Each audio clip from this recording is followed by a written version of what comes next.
Hello everybody, and thanks for joining us today. I'm Corel Painter Master Aaron Rutten, and I'm joined with fellow Corel Painter Master Skip Allen. Hey. He's over here on the left, and we're going to be doing some watercolor painting here in Corel Painter. We're both using Corel Painter 2016 today. Feel free to comment in and let us know if you can see and hear us all right. I see we got a lot of comments here. Kathy's here from Wyoming. Hello, Kathy.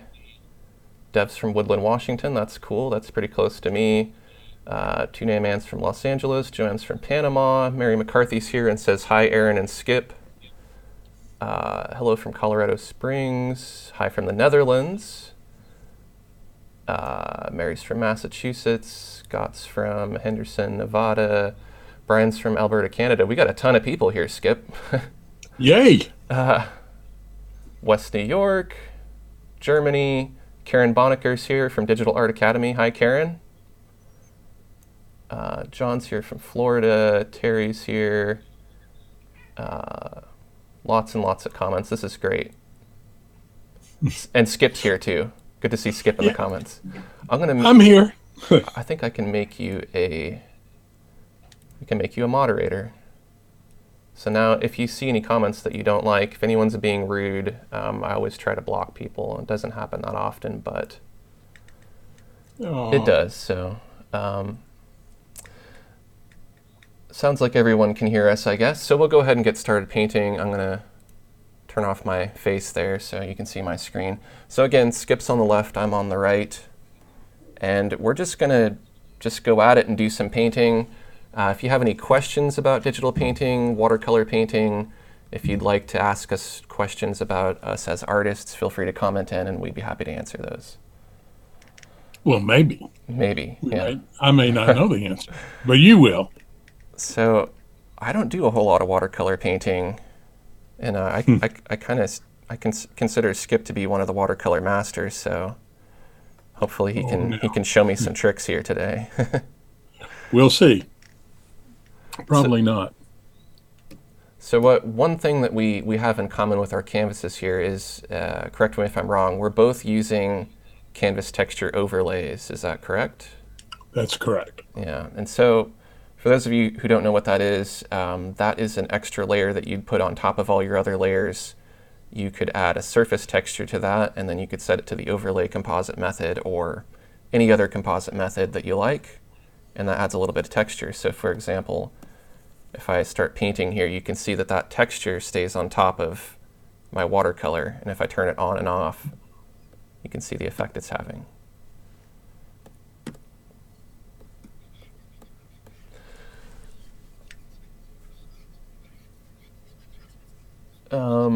We got a comment that says, cannot understand you, feedback echoes. Is anybody else hearing the feedback and echoes, or can you hear Skip and I all right?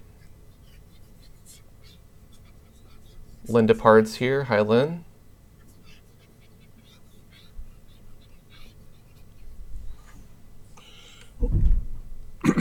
So I don't know what I'm going to do today. This is like every other live stream I do where I don't always know exactly what I'm going to paint.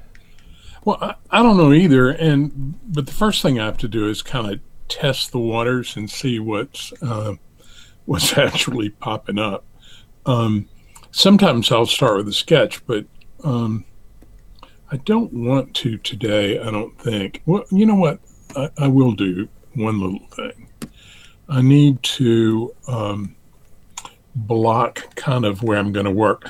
I think I'm going to be doing some roses, I guess you'd say, or flowers of some sort. Who knows? Okay.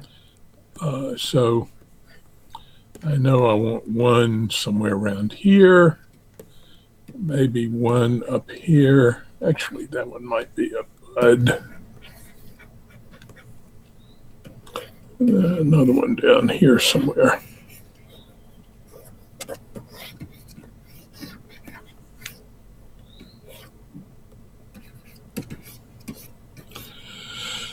Okay, so that's all I need right now.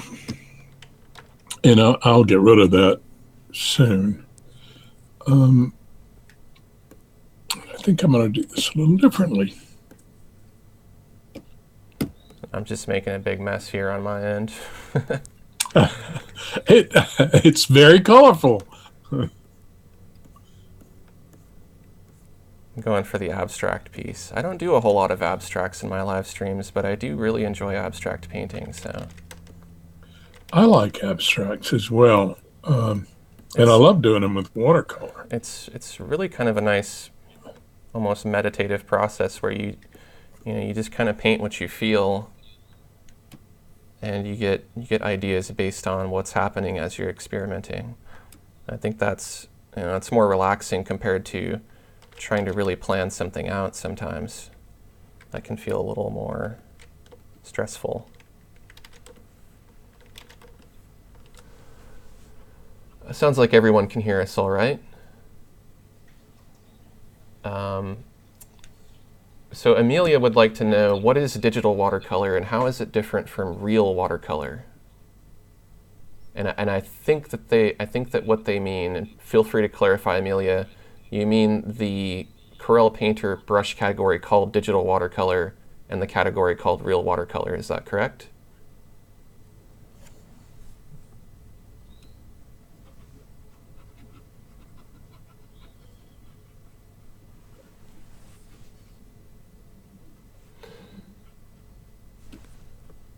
And this brush I'm using here is it's a drip brush, it's a blender, and it's also using I believe it's using the particle technology.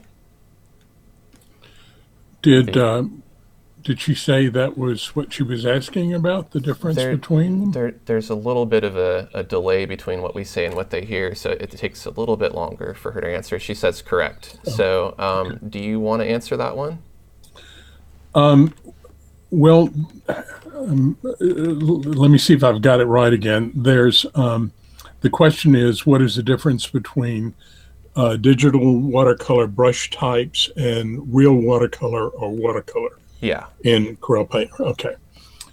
Yeah. Well, the difference is that digital watercolor appears wet, but it doesn't actually run or bleed out the same way the other types of watercolor work. Like right now, the brush that I'm working with, which is called reverse opacity, it's a custom brush of mine. I have it set to pause diffusion, which means that it's not going to run out yet or blend out or wet. And I want to have it that way because I'm going to work color into this and I want it to all blend together. You can't do the same thing with digital watercolor. I mean, you can make them look like they're blending, but it's not going to be the exact same look. And I guess you'll see that better when I actually pause the diffusion, and we'll do that soon. Just give me a second. I've got to paint a little more here. And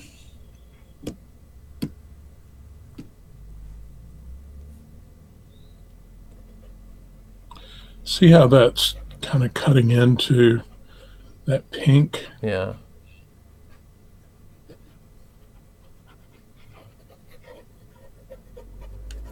And as I lighten the pressure, this brush is set up to go darker. So I can get these dark sort of areas, or I can even go back over it with heavy pressure and begin to lose some of the darkness that I put in. Well, that's pretty neat. It's a really versatile brush. I like this brush a lot, and it's also using color expression, so it is there are two colors coming into play here. You've got the this green, which is what comes into play when I have a very heavy pressure. And then if I switch to the alternate color, it's this darker brown. So that darker brown is what's creating the dark green. And then the light green is coming from the pressure. And I will probably change some of this as well. And I can do these kind of fun little marks. And all that's going to bleed some.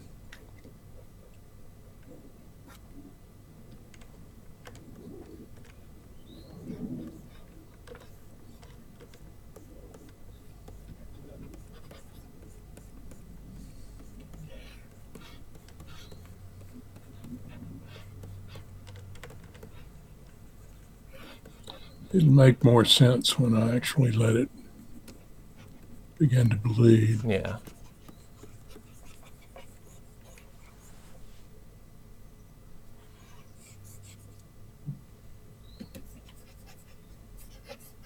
That's nice looking. Skip and I were talking earlier, and I mentioned that this is going to really blow people's minds because I don't know that there's a lot of artists on YouTube who use watercolor. I mean, I'm sure that some do, but it's just nice to see what can be done with it, because for me, I find it to be, if not the most challenging medium in Corel Painter, and maybe even in traditional media, it's one of the most, because you really have to understand how it's going to work. Most of the brushes in Painter, you're going to paint with them, and instantly you're going to get the effect. With this kind of technology, you paint and then you wait a little while and you see what happens. And I think that can be frustrating for some people who kind of want instant results. But for other people who like to be a little more patient, the results that you get end up being a lot more organic and a lot more chaotic. And I think that lends really well to making digital art look more traditional. If you plan things out too much and you have too much control, it's hard to get that organic look, versus if your brushes are doing what they want and you have less control over them, it's going to be a more natural experience. Well, I'm just about ready to let her rip. Just want to put a little more darkness in here.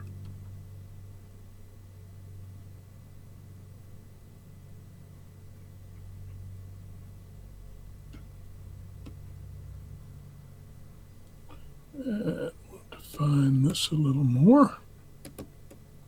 Now what you're going to see is a good bit of this is going to disappear, or seemingly disappear, because it's so light, and I have it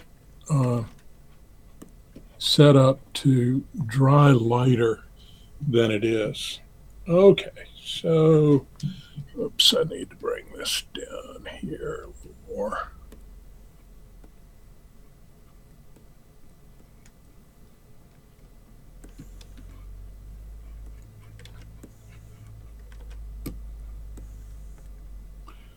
This flower will be probably the more important one, the one in the middle. Okay, so now I just go to, where I'm going is to the brush control panels, to the real watercolor panel, and I'm letting go of pause diffusion. Not all brushes, you can usually see pause diffusion in the property bar, but not all real watercolor brushes allow you to see it in the property bar. So I'm going to uncheck that. I want to move it out of the way so you can see it. I'm going to uncheck, and you'll see that it begins to change. And what you're going to see is these colors are going to kind of mute together, and then you're going to see that little edge that you get with watercolor, the little edgy kind of lines that you see around those edges, sort of. And this is just like a little basic underpainting. Mm-hmm. And what I'm going to do next is I'm going to add a new watercolor layer. And so that whatever I do next, I'm not going to lose what's down there. And I want to kind of accentuate some of this. And I'm going to find a different brush, which, let's see, thick and thin 12. I've got it right there. All right, now I want to test this for a second. It's going to be a little dark. So I want to make it lighter and a little pinker. Let's see. That looks okay. All right, so what I'm doing now, I need to check something. I want to check how this brush is set up for size.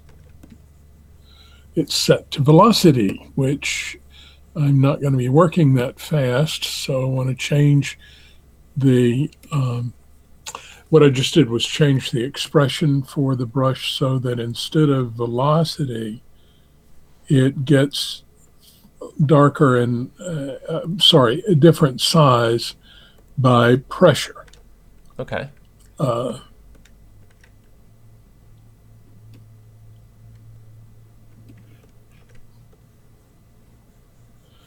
so I'm trying to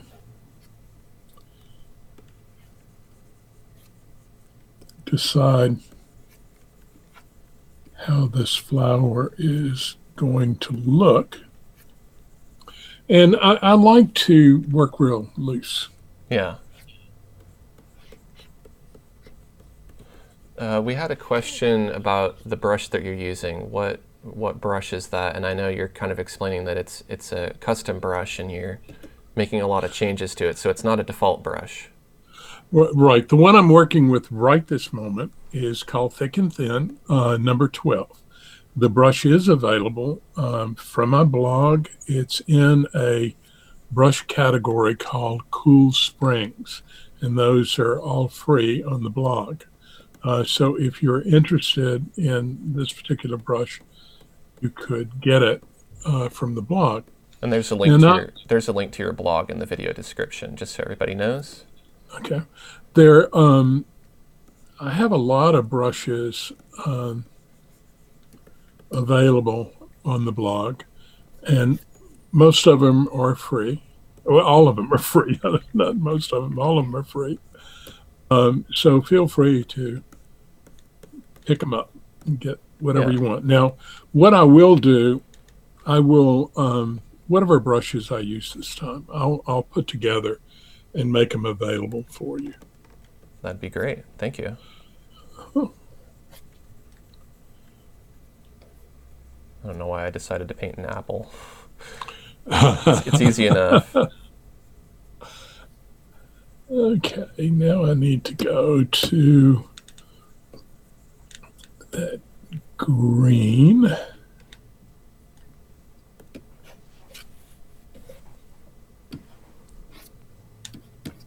One of the things about watercolor, too, is when you're working with traditional watercolor, not in the computer, it's going to, bleed and do stuff as you work. And that doesn't happen this way. And so a lot of times it's, you're doing hurry up and wait, or you're adding stuff after the fact to try and get that watercolor look. Mm-hmm. And that's what's going to happen with this stuff. I'm going to, these lines, I'm going to soften a lot. And, again, I'm not all that concerned about how they look. I just like expressive lines. I was a potter for 3 decades almost. Wow. And in pottery, I did a lot of line work. Mm-hmm. And so consequently, you'll see it uh, in paintings that I do. I tend to always bring in that stuff. And I use the undo a lot. You know, Well, that's what it's there I'll, for. all right, I'll go in and I'll put something in and I'll think, no, that didn't look right. Or this next step, I may block it out considerably. Mm-hmm. Okay, so I'm ready to do something different with this. And I'm going to get a different kind of brush. Now, the brushes that I've been using so far are real watercolor. The one I'm fixing to use now is in the watercolor category. And you'll see that it runs a lot.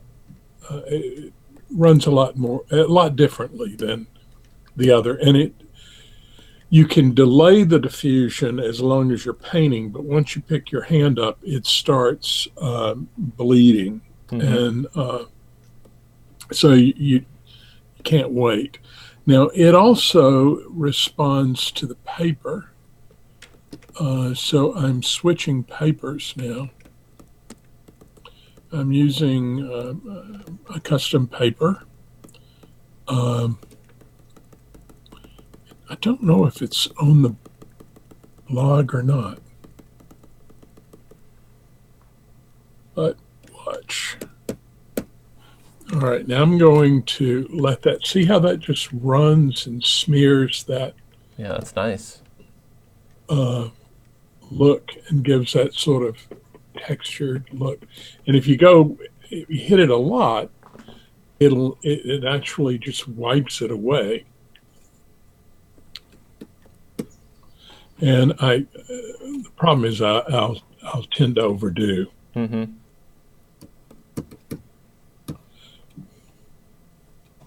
But I'm again trying to get a bit of a little more watercolor feel to it. Yeah. Yeah, actually, I'm going to pick this really light pink color. Let me make sure I got it. Yep. And I'm going to put that in, which will bleed this without adding too much color.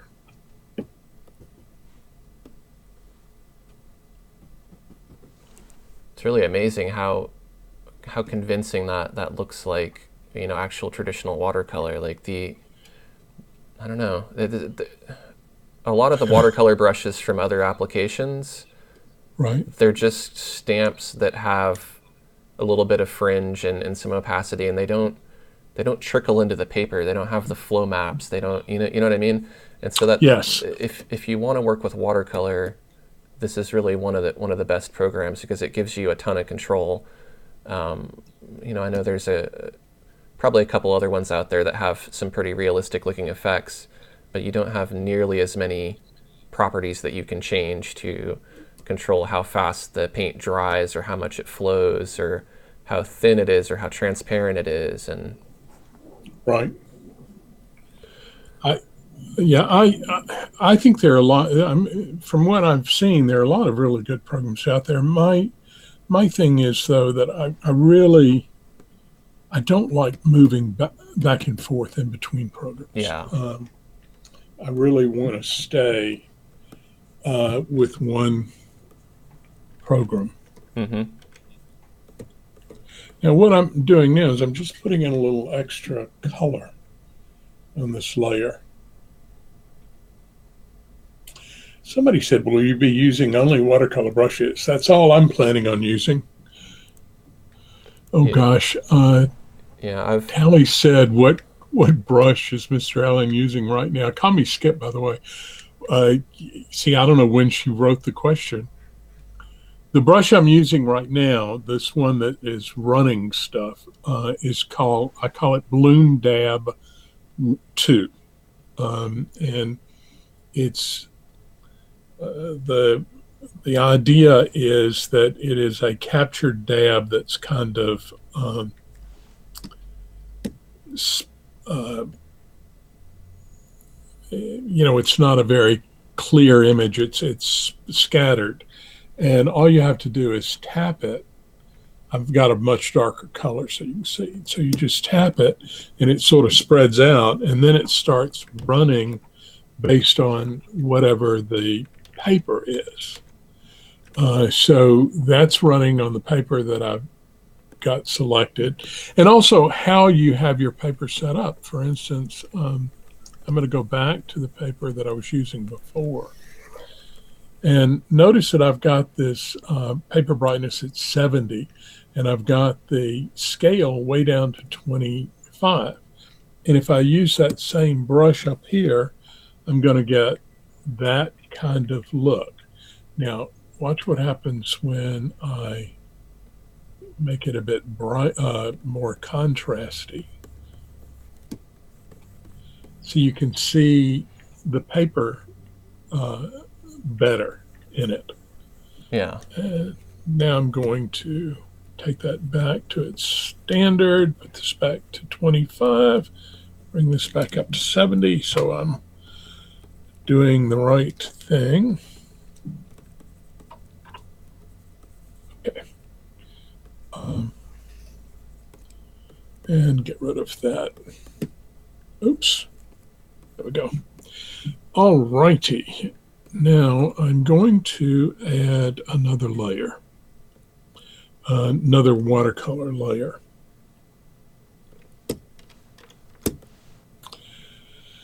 And I want to come in and add a little more stuff to the background. It's it kind of went out, and I'm going to use a brush I call Pale and Dryer. I think that's the one I want to use. We'll soon see. And right. And again, I'm going to use light color. Go ahead. That's got to be one of the challenges after creating so many brushes, just keeping track of, which brushes which and which ones you've created and which ones you haven't. Oh, absolutely. It's this one, what it's going to do is it will be a very pale brush, but it also will give me that sort of outline that happens with watercolor. And so it's almost like we're doing negative painting here. Mm-hmm. So that I'm painting around the objects. Now I'm going to let that run so you can see what I'm talking about. All right, so you see it's got a real fine line, but what I do is I test it and realize that see, the color I'm working with was there, and what I would need to do is bring the color down to about that. And I want to take this out. Oops. What did I just do? I did something. Let's make sure. Edit. Do recreate. Oh, I got rid of the watercolor layer. That's all. Okay. Again, I can put it. I'm painting very lightly. My brushes are. It's really important to set your brush tracking so that you get the best. And the brush tracking, it calibrates your brush so that you can give a brush a lighter or a firmer touch. Correct. And I use brush tracking more so than the brush calibrator.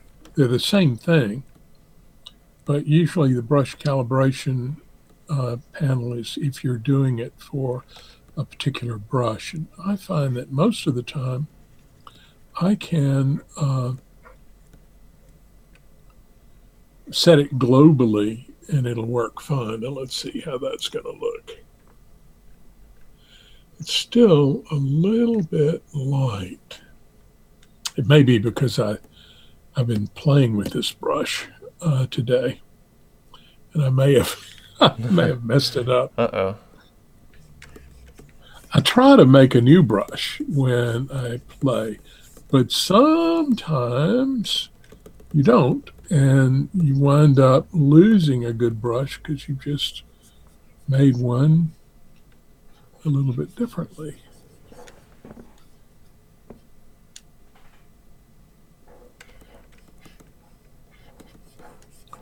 How are the questions? Any questions coming up? Let's see.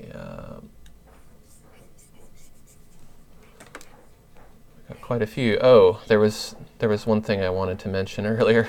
Somebody had a comment that said, "Can we get to 100 viewers?" And I don't want to alarm you, but we have, according to my stats, the peak concurrent viewers is 95. Wow, that's great. So that means that the most people watching at one time are 95, although very well more than that many people could have tuned in. So that's pretty amazing. Right. So what is, does your thing tell how many people we've had at one time? I mean, it will right say now? it will say later at the end how many views total. Okay. But 95 is pretty dang good. So thank you everybody for watching.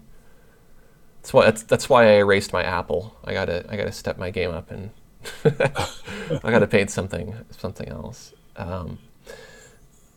Okay, now I'm beginning to get what I was trying to get. I'll partially answer that earlier question about using only watercolor brushes. I'm going to use mostly watercolor brushes, but I'll probably use a few others. Like, for example, I use the smooth palette knife to do my sketch, and I'm adding some little spots of white with that. But for the most part, I'll use mostly watercolors. Got a question for Skip. They want to know about your custom papers used with your watercolor process. So is that a custom paper that you have there, or is that one of the defaults? It is. It is a custom paper. It's in a group called, the library is called Traditional Style Papers, I believe. Let me see. Take a quick look.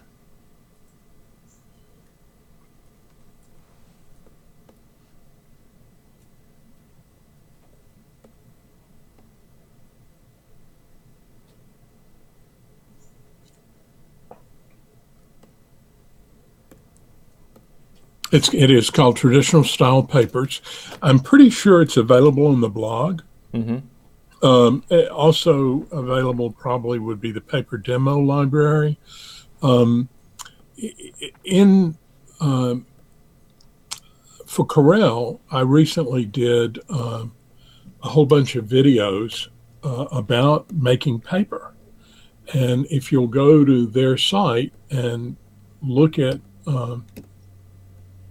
look up those videos. It'll talk about how to make a lot of different papers, and I think you might enjoy the whole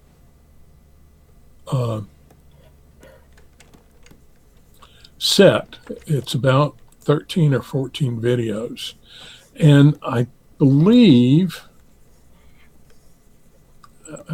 I announced it on my blog, and that I put the papers on the blog. I know I have some things like I've got some scripts there that you might want to use that are that will change. I don't like that. I need to switch to another brush now.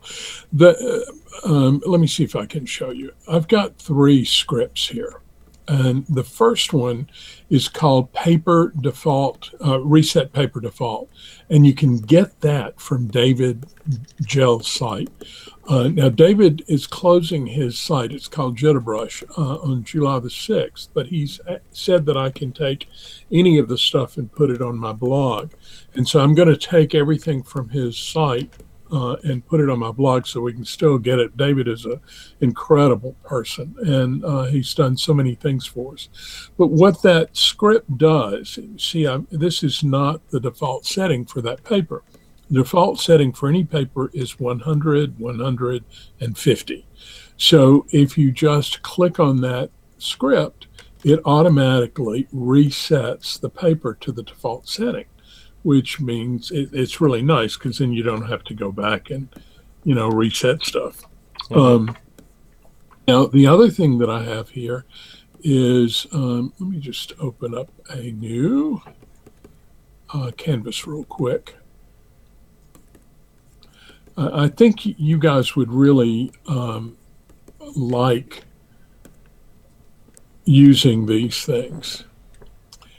Okay, so now this paper, I don't know if y'all can, I'm hoping you can see everything. I'm going to go and just grab any paper, but something that looks, that will look very different. All right, so this is Horizontal Chaos, paper you can get in Painter 2016. What you see up here is the top little corner of the paper. You really don't see how the paper fits here. And so what I made, and let me open up my layers panel. So what I made here, you want to be on the canvas, and this is show paper. And if I click on show paper, then it automatically puts the paper directly on the canvas. All right, so that's how this paper is going to look, or is utilized with this this size image and so forth. So if I took that off and I took a brush that shows paper, and I'm trying to remember which one of these might show paper, probably Expressive Ink. All right, so now see, I will know where the paper is, how it's going to be used, or how the brush is going to show the paper by looking beforehand. Mm-hmm. And the other thing that we have here, and you can get that from the blog too, is paper overlay. So if I wanted to, let's go back to the paper I was using before. Let's call it that traditional paper, heavy pastel. And let's say I'm going to bring it down to, I'm going to bring this down to about 40 so that I can see it stronger, because this thing called paper overlay, that's what Aaron was talking about before. We put an overlay over the top so that we get the look of the paper. Mm-hmm. And so you're on the canvas layer, and all you have to do is click paper overlay, and it puts it up there. Now, what it does is it puts it up there as a gel layer and drops the opacity to 80%. I usually have to take it down more, but I would take it down to, say, about 30. And then that would give me enough showing through. And the color that it's working with is a gray. So it's, it's going to gray your image down a little bit, but not too much when you adjust the opacity of the layer. That's pretty So handy. those are neat little scripts. A script in Painter is the same thing as an action in Photoshop. Okay. And just to clarify, a script is basically a recorded set of commands. So all of those steps that you did to make that paper texture script, you set the script to record, you do only those steps in that order, you stop the recording of the script, and then once you play it back, you're playing back that series of commands. That's correct. Yeah. It can really come in handy. In Photoshop, they're really helpful for, let's say you have a whole bunch of images that you need to submit for a gallery or some art contest or something, and they want 20 images at specifically 800 by 800 and JPEG format. Well, rather than go into each image and change each of the settings for each of those 20 images, you can make a script that does that once and then apply it to that batch of images. And so, if you're a photographer, that's really comes in handy, because you might have thousands of images that you need to process. So scripts don't get a lot of love, but they should get more, because they really come in handy. They really are terrific things, as a matter of fact.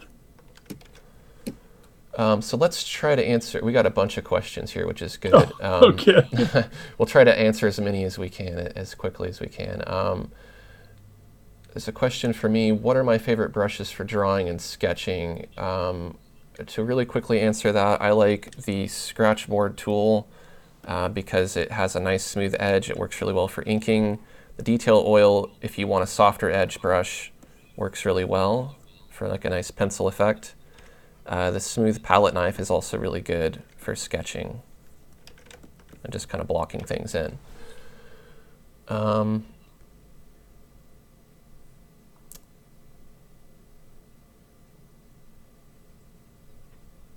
Can you demonstrate real watercolor effects with a flow map? To me, this is one of the best features of Painter 2016. How about flow maps, Skip?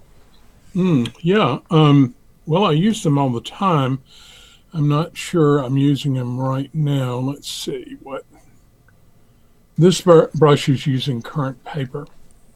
But all you have to do is you go to the Real Watercolor panel and you just switch to flow map. And it depends on the brush, of course, on what kind of effect you're going to get. I used to think that you had to always work with very wet brushes, but you don't have to at all. Let me just realized I don't have my flow maps up.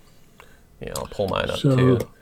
let me bring up my flow maps. So flow maps can control how your paint flows into a particular texture, which you can choose independently from your paper texture, which controls the grain of your paper or your canvas.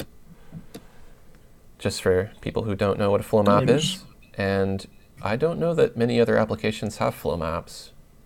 I know I tested quite a few of them, so it might be something that's more or less unique to Painter. I must have And messed up. along with the papers, you can make your own custom flow maps and papers within Painter as well. Right. Some of the easiest ways to just take your paper, if you just create from current paper. So whatever paper you've got selected, it would create.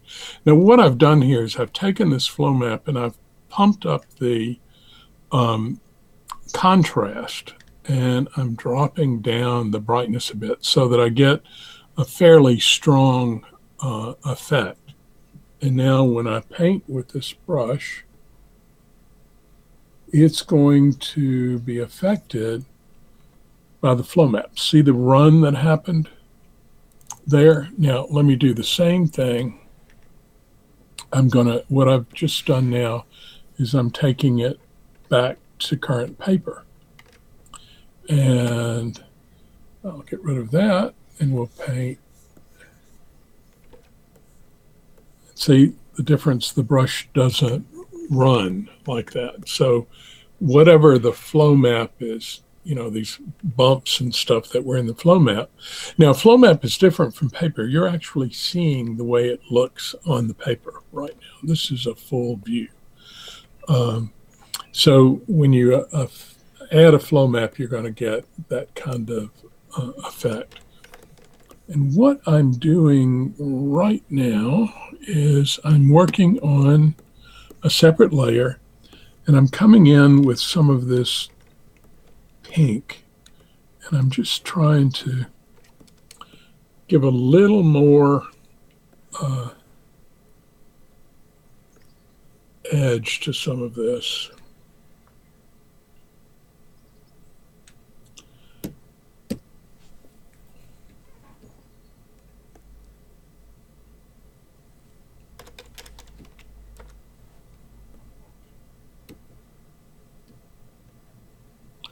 And now I'm going to come in, do the same thing,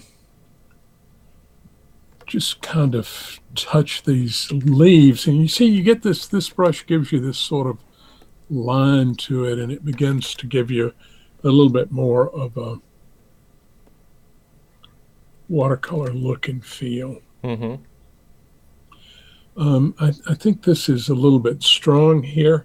So I want to break that up, and I'm going to break it up a little differently.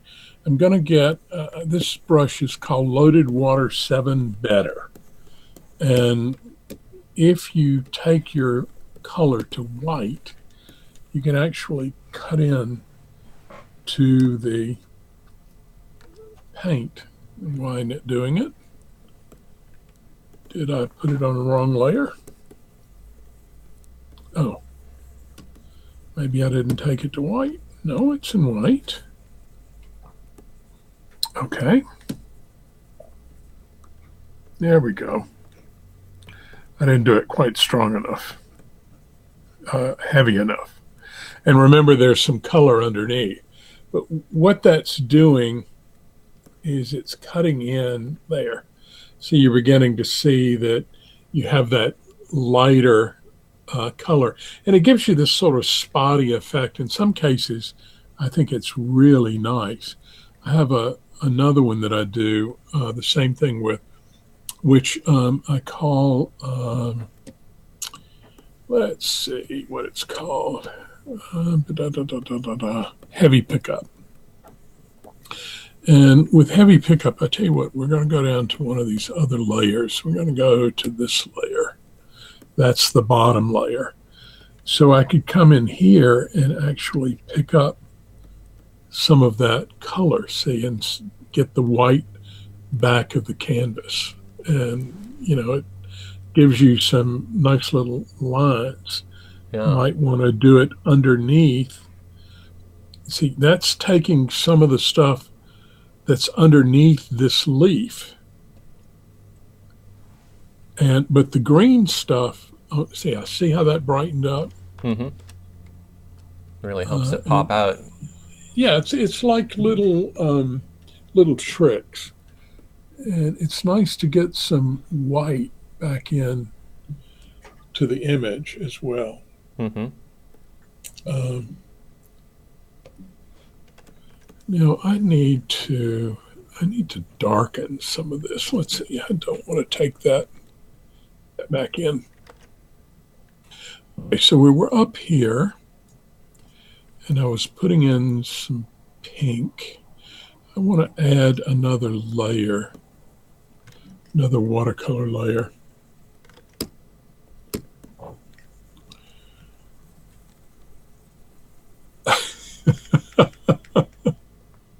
I just looked up in some of the questions I thought was funny. What's that? It was, can you paint a ninja turtle? Oh. A ninja turtle. They were asking you. I can't. Oh. Maybe we'll save that for the next live stream. Okay. I'll try to catch up on some more comments here. Tim Shelbourne says, Skip is a master of digital watercolor and Aaron is a master of promoting digital art apps. Wonderful stuff. Thank you, Tim. Yeah, thanks, Tim. Smithy says, this is amazing. I love watching people draw. It's so relaxing. Thank you, Smithy. Any questions about brushes? Again, Skip's got the brushes on his website. Claudia says, you keep talking about brushes I haven't heard of before, Skip. Where are these new ones hiding? Are some of them brushes that you don't have on your blog? Yes, okay. Some of them are. They're, when Aaron asked me to do this, one of the first things I did was start making brushes. And, I do that every time. And I've got enough brushes that I should never have to make brushes ever, ever, ever again. But I wind up doing it even so. And so this particular category is called live stream or streaming watercolor demo. There you go. See, if we look here, there we go, streaming watercolor demo, and look at all these brushes. And we're not using all of these, but I will make this available. Like I said, I'd make available what I'm using, which will be some different brushes here as well. I'll make that available, and whatever else I'm using, I'll put together either a box set or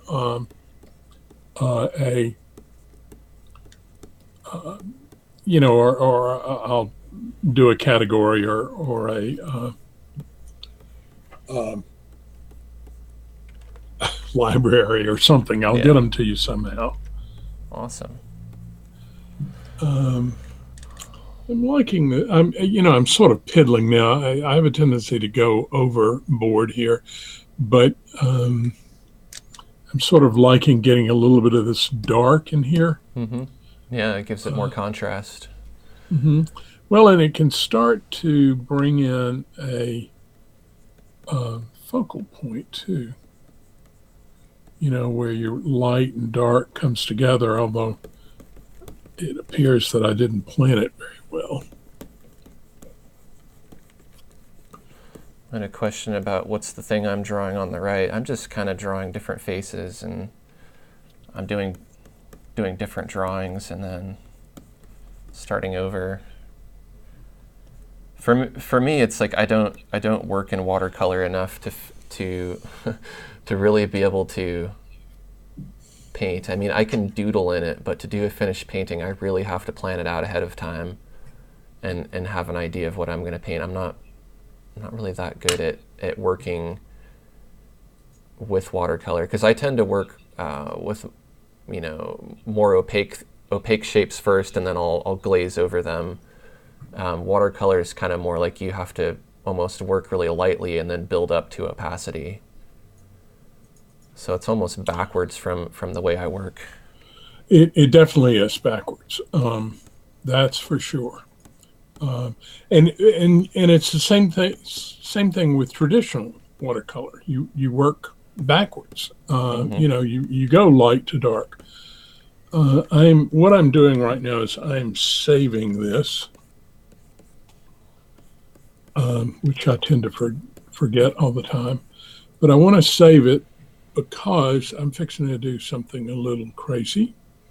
I don't think, yeah, I don't need my my drawing layer anymore. That's totally superfluous. And what I'm going to do is take all of the layers except for the paper layer. I'm going to take all of these layers and I'm going to drop them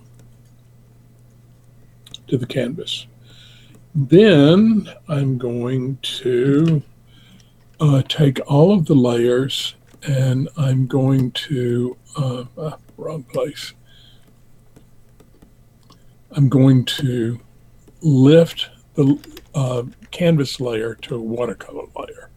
So I click that. Now what that did is it took that canvas layer and lifted it up to a watercolor layer. I'm going to pull it down underneath my overlay again.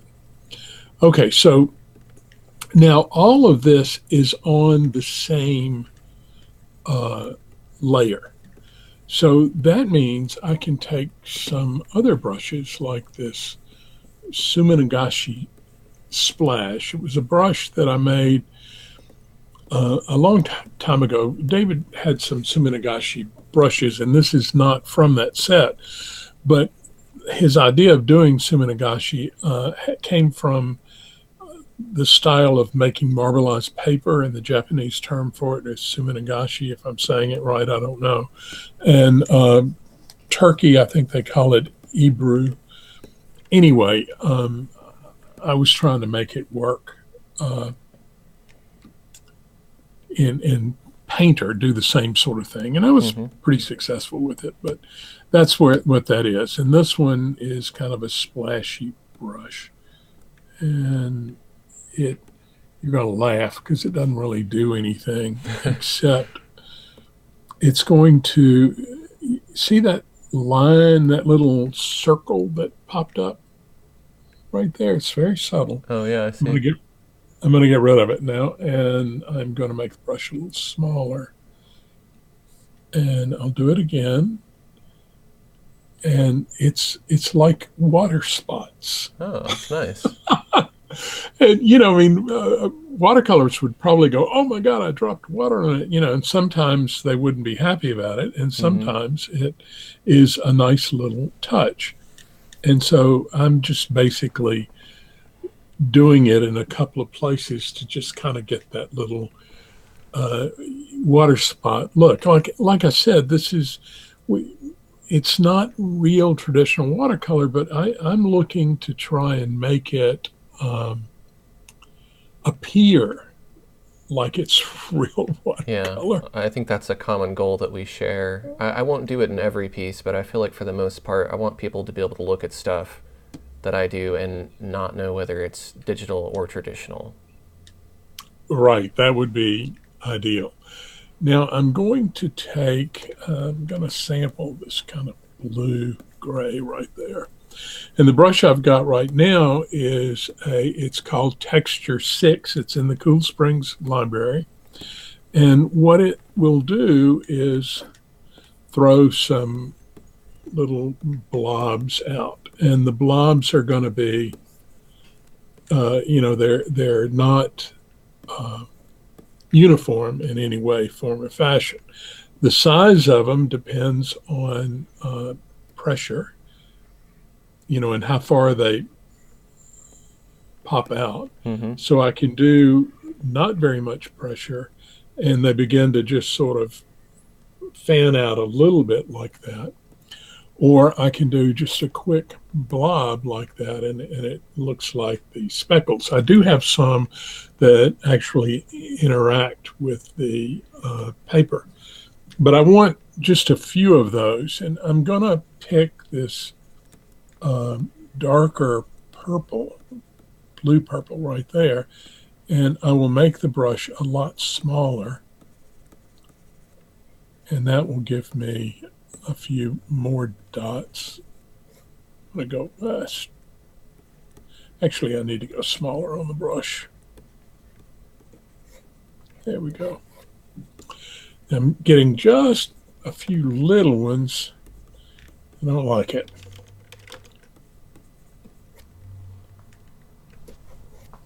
Not like that. Okay, so that's enough for that. I think I'm going to go back to my loaded water and go back to white.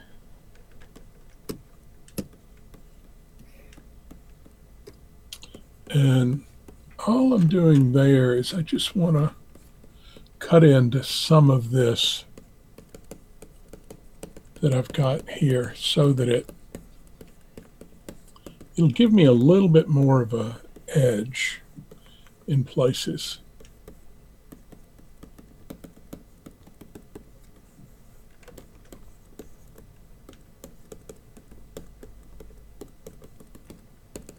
It looks great, Aaron. Oh, thank you. Just kind of. I can't do portraits and stuff.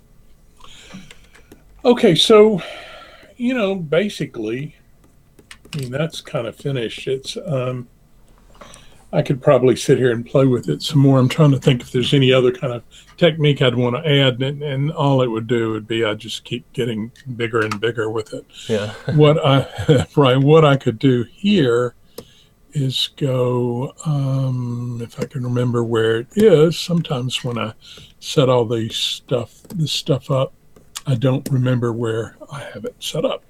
But what I wanted to do was to get my image portfolio, and I'm going to double click, and that brings in my signature. And I'm going to drag it out to the middle and click on transform, and I'll hold the shift key down and I'll make it much smaller. Now it's red because I usually put it with Sumier kind of styles, and I think that's probably going to be too big, but we'll see. All right, so we'll accept that, and I'm going to drag it someplace. It's always fun to figure out where I'm going to put it. Now, of course, I don't want to leave it that color. So what I'm going to do is open up my underpainting panel, and I'm going to change the hue of it. We're going to go to a blue, I hope. Not that blue-green. Not like that. I'm going to take the saturation way down. That's not quite the color I'm looking for. Usually I can get it. That may be it. Let's bring the saturation back up.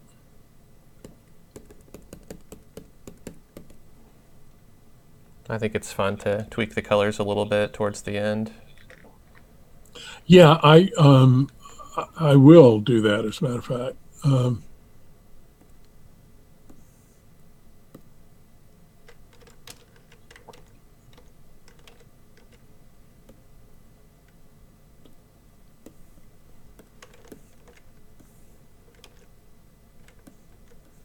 So that looks about right. I want it to be not so obvious, but it's a little bit.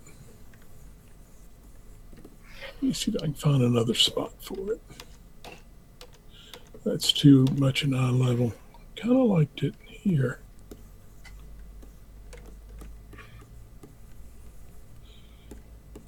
Is anybody typing in saying that's where it is? Got a lot of. Oh, Winifred, thank you. I just saw a note. Got lots of comments, and I apologize if I'm not able to get everybody's questions. You're always welcome to contact Skip and I too if you have any questions. Yeah, for sure. Okay, so now what I'm going to do, now that I've got that in, I'm going to drop the chop layer and the watercolor layer to the canvas. And I'm going to bring, I do this lately. I've been doing it every time, and I don't know if I should or not. I have mixed emotions. But I'm on that canvas layer, and I'm going to saturate this a little bit. Maybe about 15%. Hardly a lot, but just to brighten the colors a little bit. I don't think I'm going to do anything to the contrast. All right, so I'm going to accept that, I think. Let's, I keep going, do I want to, do I want to, do I want to? Yeah. I'll go in and do it, and then what I'll do is do a Control Z back and forth. Well, I hardly see. Yeah. Oh, it's not changing. It was changing the underpainting and not the image. There we go. Yeah, I like to do that before and after too with my effects sometimes. What's happening is my signature was moving around. What is up? Oh, I went back all the way to, how did that happen? Let's redo, redo, redo, redo, redo. All right, redo underpainting. That is hardly any change at all. I'm going to leave it as is and just not worry about it. Yeah. Okay, the other thing I like to sometimes check with watercolor especially is I will do the sharpen. And I'm finding that, let me reset. I'm finding that circular sharpen is more interesting. And I usually put it at about 1.5, just a little bit. And then what's interesting is what happens with highlight and shadow. So if I drop the highlight down, I don't want to lose some of the stuff. So I usually drop it down to around 50. And I don't know if you can see, but it gives me these little lines that are a little bit edgier. Oh, yeah. And then this, if you turn this on and off, see how the shadow is stronger? I don't want it to be too strong. So down to about 75 probably. What's that setting you're using there? This is called Sharpen under Effects. Oh, okay. And I'm sorry, I forgot it's out of the picture. It's the shadow area. So you can sharpen the shadows independently of the highlights. Exactly. You can also sharpen color. That's pretty handy. So what I was working with See, this is the way it is without any sharpening, and that's sharpening.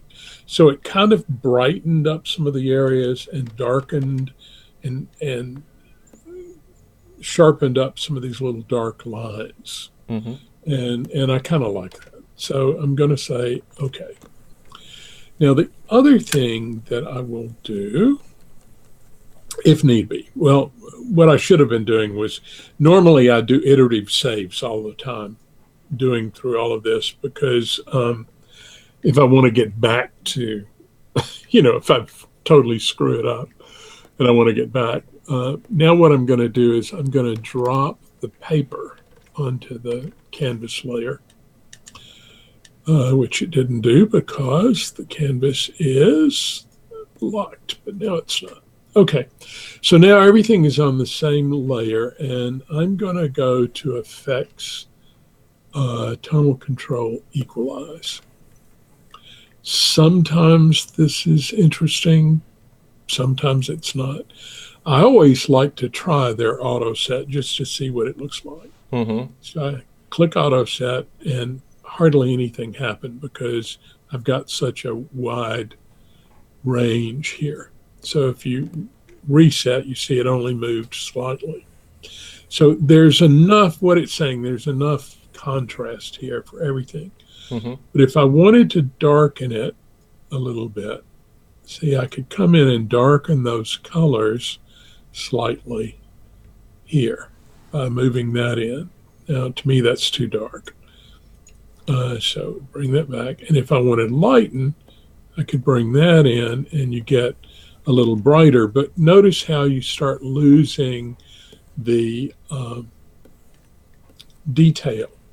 Yeah. So I'm going to reset that. And what I'm seeing now is that this one, Equalize, is not going to help it. It's fine the way it is. Yeah. So I would say we're done. This is a watercolor. Yeah, looks good. Thank you.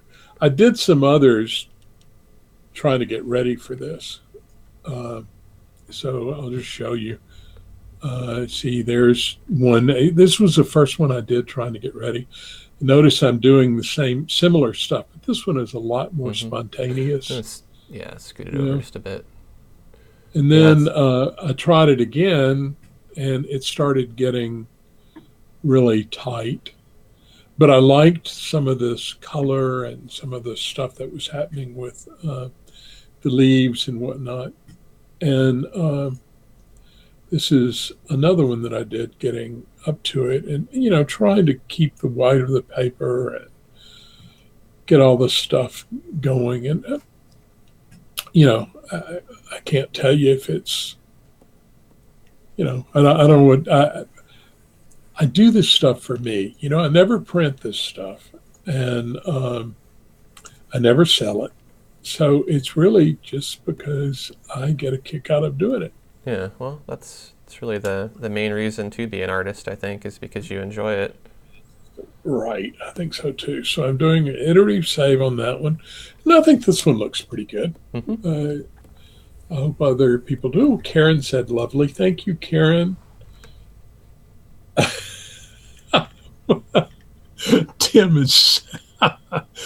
Tim, I love your comment about iterative. Well, what did he say? Oh, I can't say. He's saying some unmentionable words. Oh, okay. Yeah, people were doing great in the comments. It's a little hard to paint and read the comments, so I apologize that I haven't answered everyone's questions. Do we want to go through and try to answer a few more? Yeah, I can do that. What I think I'll do is, while we're doing that, I'm going to open up another canvas and just play with black. I like doing that, and I'll do like a landscape sort of thing. So I'm gonna keep an eye on the chat log. Feel free to just copy and paste and repeat your question or type it in again. I'm sorry that you'll have to repeat it there, and I'll try to answer them as they come in, because it's really hard to scroll through the chat log and pick the comments out. Well, do you, I mean, did you have something you wanted to talk about? Because I can talk while I'm doing this Oh, if there's a question. yeah. I was just gonna see if Okay. anybody's willing to repeat their question, since they're kind of buried there. Deborah says, "Hi, Skip and Aaron, fun stuff." Thank you, Deborah. And just so everybody knows, I did save, I think, the last few paintings that I did, so they're saved because somebody had a question about that. Epic Realm says another easy way to darken or saturate an image and bring out the details is just to make a duplicate layer and blend them together. Absolutely. That's Yeah, a great way of working. yeah, you I, can use multiply for that duplicate layer. That works pretty well for darkening. well, I usually use gel. You know, Yeah, it's funny. I never go into Photoshop, hardly ever, yeah. except to do photographs, but not to paint. So stuff that you find in Painter that's in Photoshop, I hardly ever use. But if you're going to go back and forth, you definitely want to use multiply, not gel. Mm-hmm. Let's see.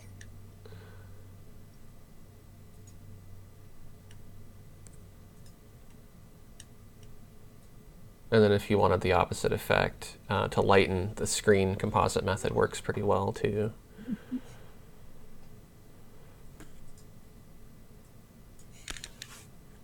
Kimberly says that my sky here looks very African. Thank you. And she suggests adding a lion or an elephant. I could try to do that. Not, animals are difficult to draw. I mean, I can do it, but it's takes a bit of time to get it looking right. Mine's gonna end up looking like Dumbo or something here. Be a cartoon elephant.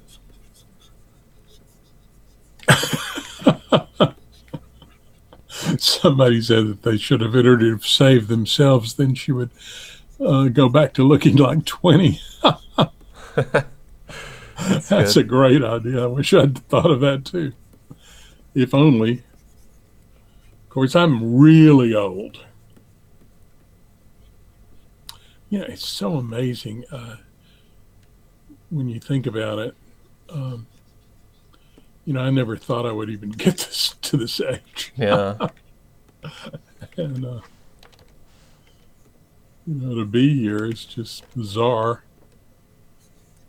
Well, it's good that you are. I think that you provide a lot of valuable resources, and you do a lot of it just out of the kindness of your own heart too. It's not all not all about Mm. money, and I think people appreciate that.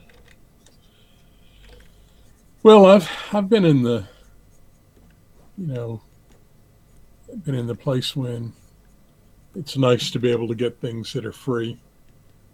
Yeah. I love this brush. I just think that's so pretty. You know, what I do with this, though, is I usually lighten Okay, we the. got a couple questions. Kimberly wants advice on painting an African landscape. I don't know that I have anything specific to that, but if you haven't taken my free landscape painting crash course, that might be a good place to start because it'll get you started on the basics of painting skies and clouds and grass. And then it goes on to mountains and water and trees and stuff like that. So all you would really need to do is just take those techniques and adapt them to African style terrain and objects and things like that. Tali Nima says, what type of blender do you suggest to use on watercolor media? I don't suggest using a blender. It tends blenders tend to make it somewhat opaque. What there is a technique. There's a brush that I have called. It's a digital watercolor brush called. Oh gosh, I can't remember. Karen, are you around? Can you remember? Watercolor blender, I think, something like that. Um, and what you do is you use it on a layer above the watercolor layer. and you have it set to a very light color, like maybe yellow or so, and set your layer to pick up underlying color, and it will blend the watercolor underneath slightly and mix the colors together. It's one of the best ways I've been able to get that kind of a effect. But I really try not to blend. What I want to do, like that brush I was using to begin with, where I could put in two different colors and it was going to, um, either make a dark color or a light color, and I could put another color over the top while it was still, everything was still paused, the diffusion was still paused. Um, that tends to blend like real watercolor does. It looks like there's some wetness to the paint itself once you begin to let it diffuse.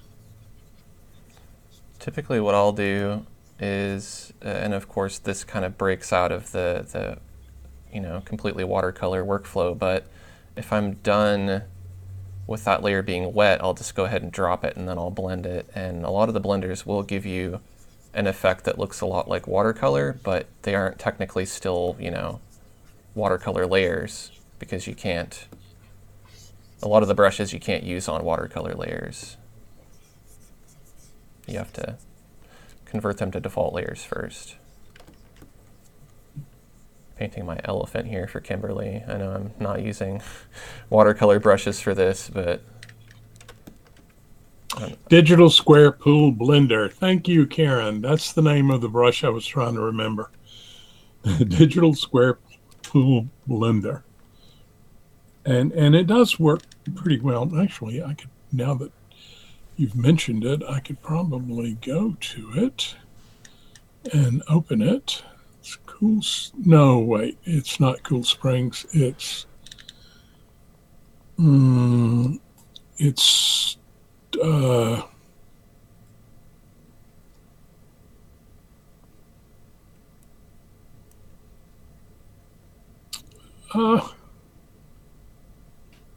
don't tell me I don't have my watercolor brushes here.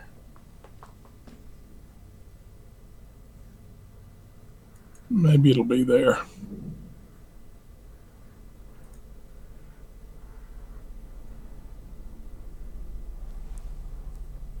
Well, that's wild. I don't have all my libraries in here. That's really amazing. one of the wonders of technology. Well, it's just strange that I don't have it. And there's stuff in here. What would screenshot 2 and 4 be? What in the world is that? I've got to check my setup. Where would it might be? While you're hunting that down, I'll throw you a couple more questions. Terry wants to know if you can demonstrate a really runny brush, one that runs off the canvas. Are there any brushes that will flow completely off the canvas? Absolutely. You betcha. I can do that. If I can remember where they are. If I can't, we'll make one.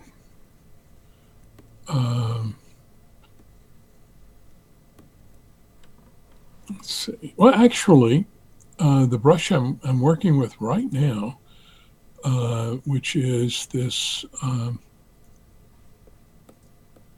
very wet, runny base. I'll show you what we're going to do.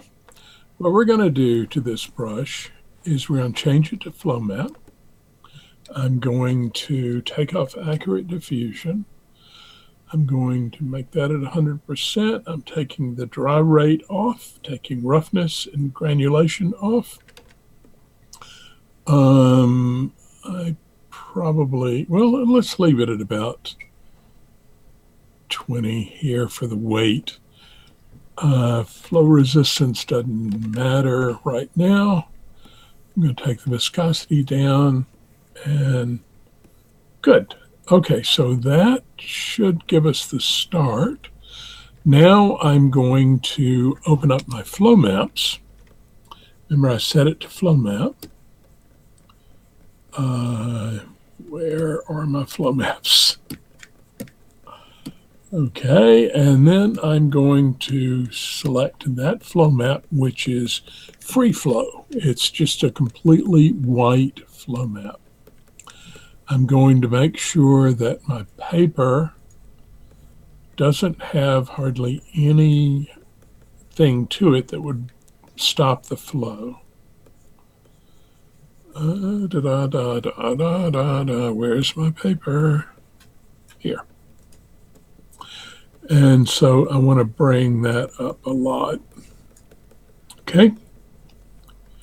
All right. So now we're going to we're going to put a new watercolor layer on. And I'll turn off the other watercolor layer so we can see how this works. And I may have to play with this, a couple of times, but we'll see. All right. So what makes your paint flow is putting a lot of paint down too. So I want to be sure that I'm putting plenty of paint. And you would think that once it gets black, it's all there, but actually it's not. It still has more stuff. And there you go. Now what's going to happen is it's going to break up, which is what happened here. But the water is flowing right down here. And this is going to catch up with it, and we'll go off the page. Now, if I had worked with multiple colors, then you would see those kind of colors coming through as well. And I'll do that on the second test. Now, it also takes forever, to do some of this because it's having to process. And so depending on your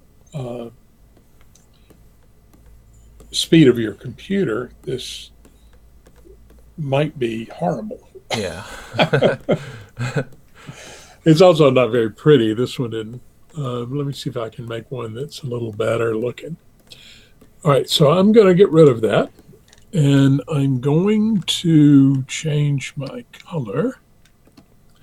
And I'm also going to put on pause diffusion so I can put more color up here. So I'll put a kind of a gray and then heavy of that.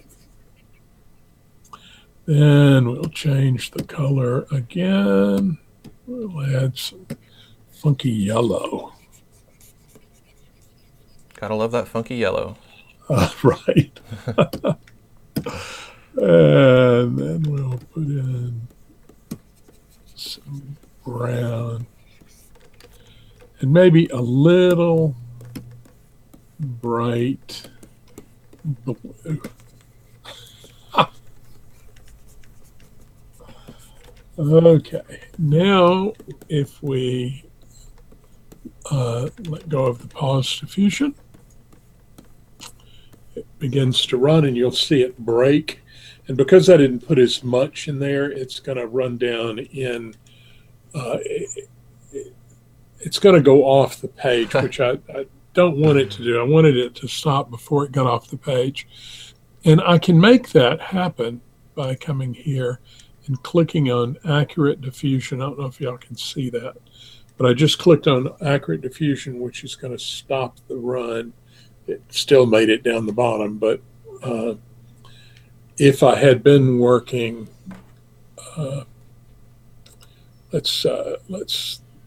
we'll get rid of this. All right, now with Accurate Diffusion on, you're going to see that it's not going to run all the way. I don't want that showing. Yeah, see, it starts because Accurate Diffusion gives you a little bit more accuracy in the way that it runs down. So it wouldn't it won't go as far. And I do that a lot with brushes. I will, um, you know, put in or take out accurate diffusion and get a different kind of run. Um, there are a lot of fun things you can do. These are wet particle brush weight. Let's go to Skip's Keepers. These are wet particle brushes, and depending on the paper that you have selected, they're going to give you some really interesting runs. Let me reset it. That's a horrible color for this.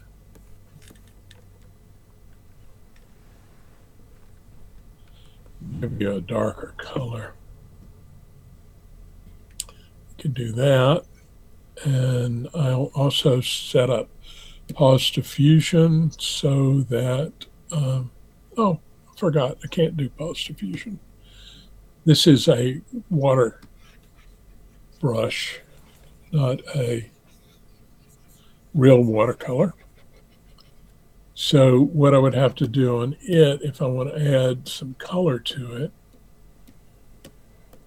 I can just go in and add the color while it's diffusing. And then you're going to get these types of runs. See, it's kind of based on what the paper is. If you do a paper that has holes in it, which I think I've got one somewhere.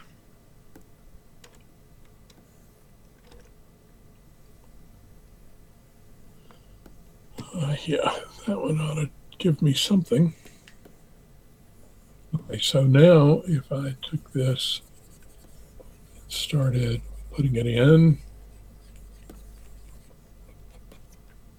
let's see how that's going to work. Now, see the little holes that are coming through? Yeah, that's really nice looking. Yeah, if I take the paper and make it larger, like that, and I'm also going to make it very black. And let's get a better color. The reason this is so light is because my opacity is fairly low, which I do primarily with watercolor. Okay. Now, as long as it's not covering the circles, then it'll actually go around the circle when it comes to it. Mm-hmm. But if it goes over the top, see how it's going around that circle? Yeah. So as it goes down the page, if the circle is big enough, if you hear me tapping, when you're working with regular watercolor, if you tap the space bar, it will cause the run to go faster. Yeah, it's a neat little trick.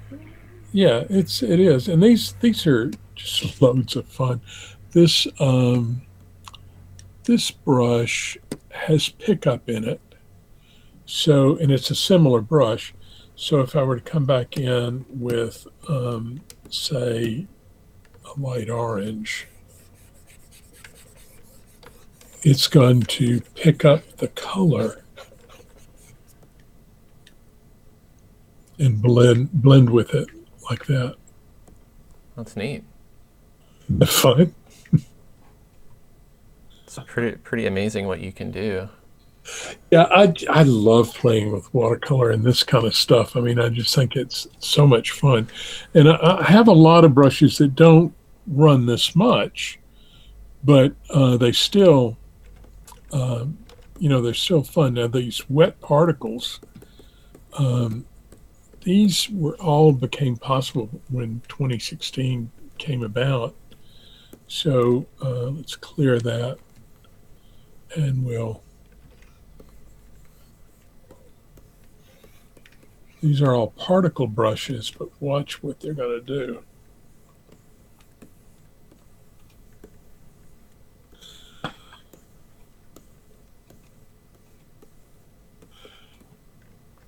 that crazy? Yeah. It's like, I guess you just really have to take the time to experiment to know how to get results like that. Yes, you You do. know, You have to, play with it. The paper makes a difference. How you set the paper up, all of those things looks like affect it. looks like stalagmites. Yeah, or make the paper run up, and you've got let's see, Tights. down or tights, up or mites, Yeah. stalagmites, right? So if I go to that chaos paper, which I like, and we'll just leave it at its default setting, and let's get a different color. Let's go that.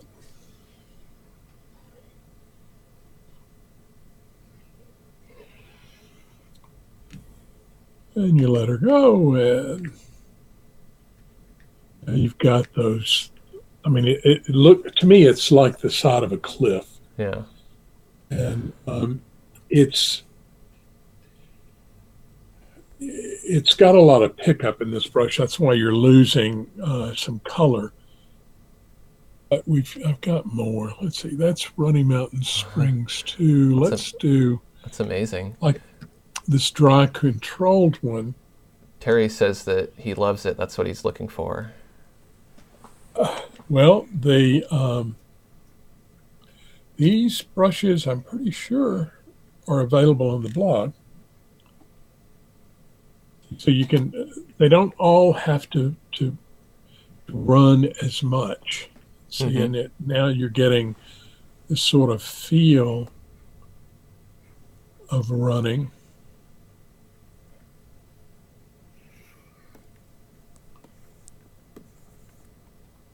But it's not. And this one is using a lot darker color, so we could bring it up some. Go back on it. It may be this is you know what? I'm pretty sure it is. Let me just double check. This brush is color expression. So whatever is set up on my, where'd it go?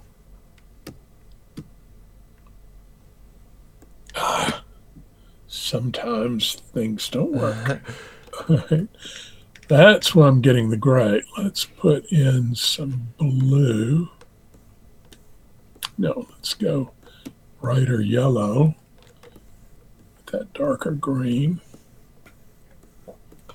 Now light is going to give one color and heavy gives the other color. And then see that's real watercolory looking to me. So if I wanted to make a leaf.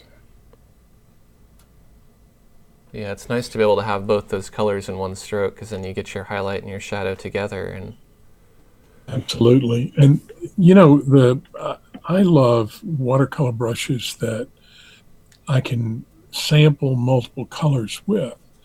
And this brush, I cannot, let me see what this one is. Watercolor Springs will not do it for me, but let's go to, I think Skip's Keepers probably will. Yeah, that's Bristle Spray. Okay, so watercolor bristle spray brushes. See, there's the green that we normally had, right? Okay, but anything that has, well, you know this, Aaron, anything that has bristle spray, flat, camel hair, artist oils, I'm trying to think if there are any more. Anything that has that in there has the ability to pick up multiple colors. So if we go and open up our mixer pad, I wonder what I've got here, if anything. Nothing exciting. So what we'll do is we'll just take a little blue and put it there, a little green, and we'll go and put the red beside it. Okay, now this is the sample multiple colors object, And you take it all the way up to 50 pixels and click right there. And now what it's done is it's sampled all of the colors together. So you've got some of that red, the blue, and green.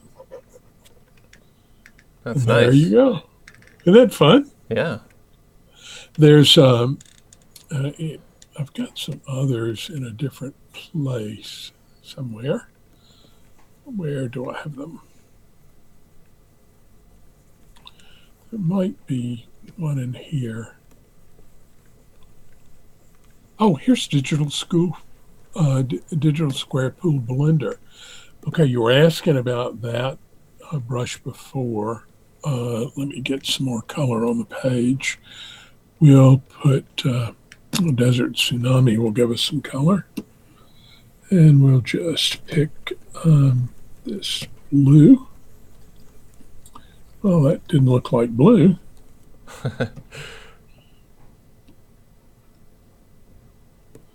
It's also not dark enough. Let me get another brush. Basic watercolor ought to give a darker color. Yeah, it's going to give me darker.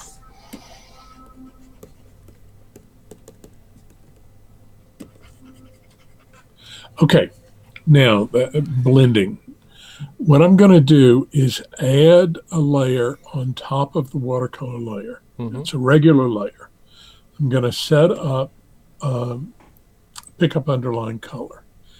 And I'm going to grab that Digital Square Pool Blender, which is a digital watercolor brush. And my color is yellow. And when you paint with it, it will turn the layer to gel. And what's kind of neat about it is it will give you let me take it back to its default size. It will give you a bit of a line and also smooth out so that it doesn't have a line to it. So you see that kind of line. That's interesting. But if you put it, let's take it to a yellow, and I need it to be fairly light yellow. And I want to make the brush smaller. Something's wrong with this brush. Now on the top with pick up underline color, see how this blends these colors into each other. Mm-hmm. It's not showing it much, but that's because I don't know why it's not showing it as much. It should. So what am I doing wrong? I don't know. Let me think about it. Let's pick up underline color. It may be that the brush has been changed. There we go. That's better. See how it brings the red over into the yellow? Mm-hmm. I just needed to increase the opacity. But this, it looks, to me, it looks wetter than the way other blenders work. Yeah. And if your color, if you press hard, you can actually cover up with the color. These are fairly dark, but see how I can get rid of the color and then go back and blend in. Mm-hmm. Tim had a good question. Can you change the direction of the flow mid-flow? Yes, you can. It kind of depends on your computer, though, because let's get rid of this. Get rid of that. But you can, and part of it has to do with how fast everything is going. Let me go back to one of these. Let's go back to a wet particle. And what have I got? Dry control. Let's go to one that's run here. Okay. Now, what you want to do is have your controls open. And so right now, this one is set wind force at 270 degrees, which is down. And I'm going to go in and make it, well, leave it where it is. Reset. Okay. Midstream, I'm going to move this slider, and that will change the direction. I wish I had a darker color. Let me get a darker color. Okay. Okay, so it's starting to flow, and I'm going to just move that, and now it will start flowing in the other direction. See it change? Oh, yeah. Isn't that neat? So that would be kind of an effect like if you were painting with traditional watercolor. If right, you took, turning if you, the paper. Yeah, take your page and rotate it. See, I just turned it back, going back down. And I guess that kind of connects to the drips you were talking about earlier, and those being some different things that maybe you want or you don't want as effects in traditional watercolor. So if you want your digital watercolor to look more traditional, those are good things to add.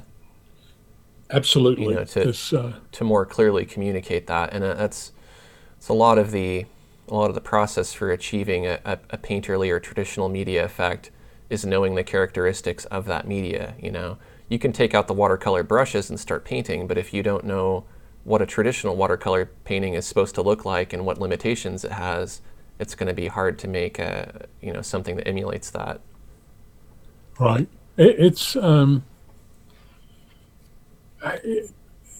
I'm amazed at the different things that you can do.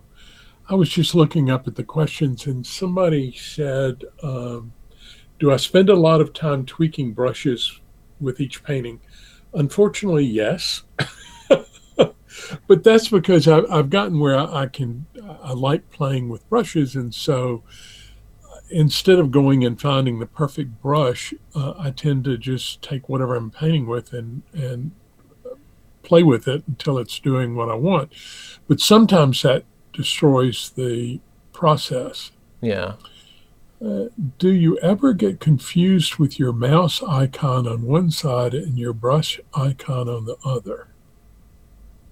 Now that's confusing. The question's confusing. Yeah, I'm not Do you sure. know what? Mouse icon on one side and you know what? They probably have. It's probably a mapping thing where they have. I mean, correct me if I'm wrong. Whoever asked that question, maybe they have multiple monitors and their monitor cursor shows up on one screen and the pen controls the other. That could be it.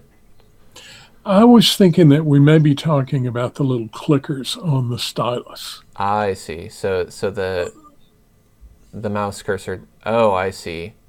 On your screen, for some reason, I just noticed this. Your mouse cursor is northwest of your actual cursor in Corel Painter. Like where you're painting right now with your pen, Yeah. your cursor is actually like about a quarter of the page up and to the left. That's weird. Huh. So I wonder what that is. that's just something weird going on with our live stream. His cursor normally doesn't look like that, so that's what that is. Yeah, when I'm looking at it, they're right together. Yeah, like mine is. It's not doing that on my side of the screen, just yours. So sorry everybody about that. That's odd. Here's a fun brush. This is called Beginning Wet, and let me get rid of some of the stuff that's here. Of course, y'all don't see it, but I do, and it drives me crazy.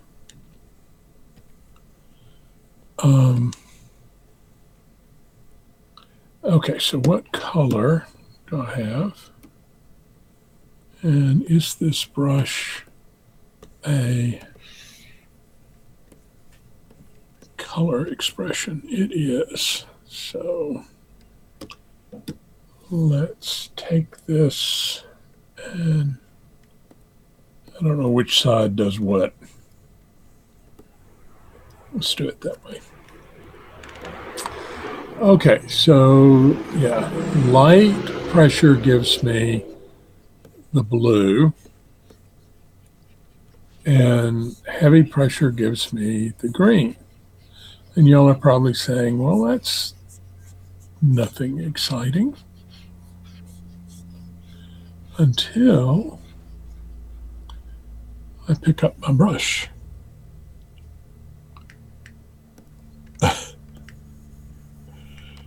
So is that fun? Oh yeah. What you probably don't realize at this point is notice that I'm on a plain it says the watercolor layer. It shouldn't be. You know what? I think I've done something wrong Oh here. no. Let me redo this. Now, what's happened is I probably changed the brush and changed it into watercolor brush before I realized, and I just needed to reset. So let's see if this will fix it. Yeah, that's what happened. I think. I don't know. Let me double check. I don't think. Well, now I'm embarrassed. Well, it's a good thing to point out No, that no matter how long you work with Painter, there's always it's always something you can right. get hung up on. It's right, but I did not think that it worked on a watercolor layer. This is a wet oil brush. So I'm working with oil right now. Yeah. And, everybody talks about the watercolor running, but we've got this great ability to get runny brushes with oil as well. Mm-hmm. And this is an example of one. I reset it. It doesn't run as much. And I need to change my paper back. Let's see. I've got that paper somewhere. Let's go back to this. Okay, so this brush is in a set called Skip's Tibor. And do y'all know Tibor Nagy, painter? Oh, God, he's this wonderful painter who works with impasto. That And sounds cool. he starts where his painting is very runny oil. And then he comes back and, adds impasto over it. And so I have some impasto kind of brushes that I use with it. This one does it's like a side cut. Let me do something first. I always go to surface lighting when I'm working with impasto, and I take off the shine. And now you'll see that brush looks a little better. So depending on the direction that you move the brush, so if I go up, I get this peel of paint on the right side. And it would also help if I change paper. I'm sitting here just babbling about stuff. I hope that's okay. It's fine. People are learning a lot. I'm being silly. Anyway, here. All right, so you see now I've got paper like this. I'm going to make it a little bit stronger. That's the gessoed canvas paper. And so the paint is thick on one side and thin on the other side. Mm-hmm. So you get that texture of the paper. Now, if you're going up, it's going to be on the right side. If you're coming down with your stroke, it's going to be on the other side. Mm-hmm. And if you go across, it's going to be at the bottom, and depending on which direction you go, where the stroke is. So all of this was to try and make wrong. Was trying to be able to make, uh, built up impasto kind of brushes. Mm-hmm. It's amazing all the different kinds of brushes you can create with Corel Painter. It's almost It limitless. really is. I've got a lot of, I haven't done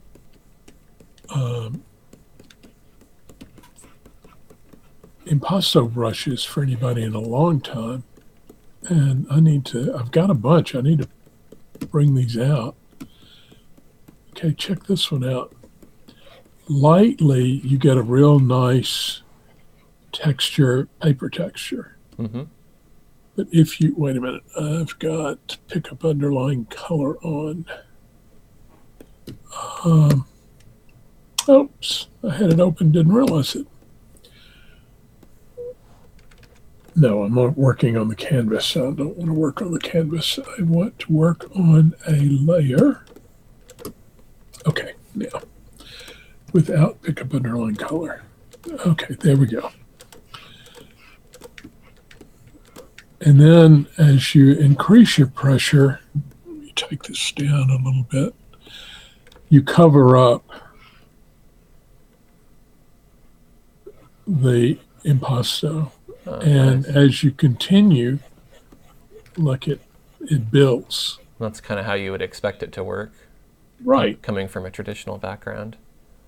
And this brush is sort of stiff, so you can go back in and cut into the impasto.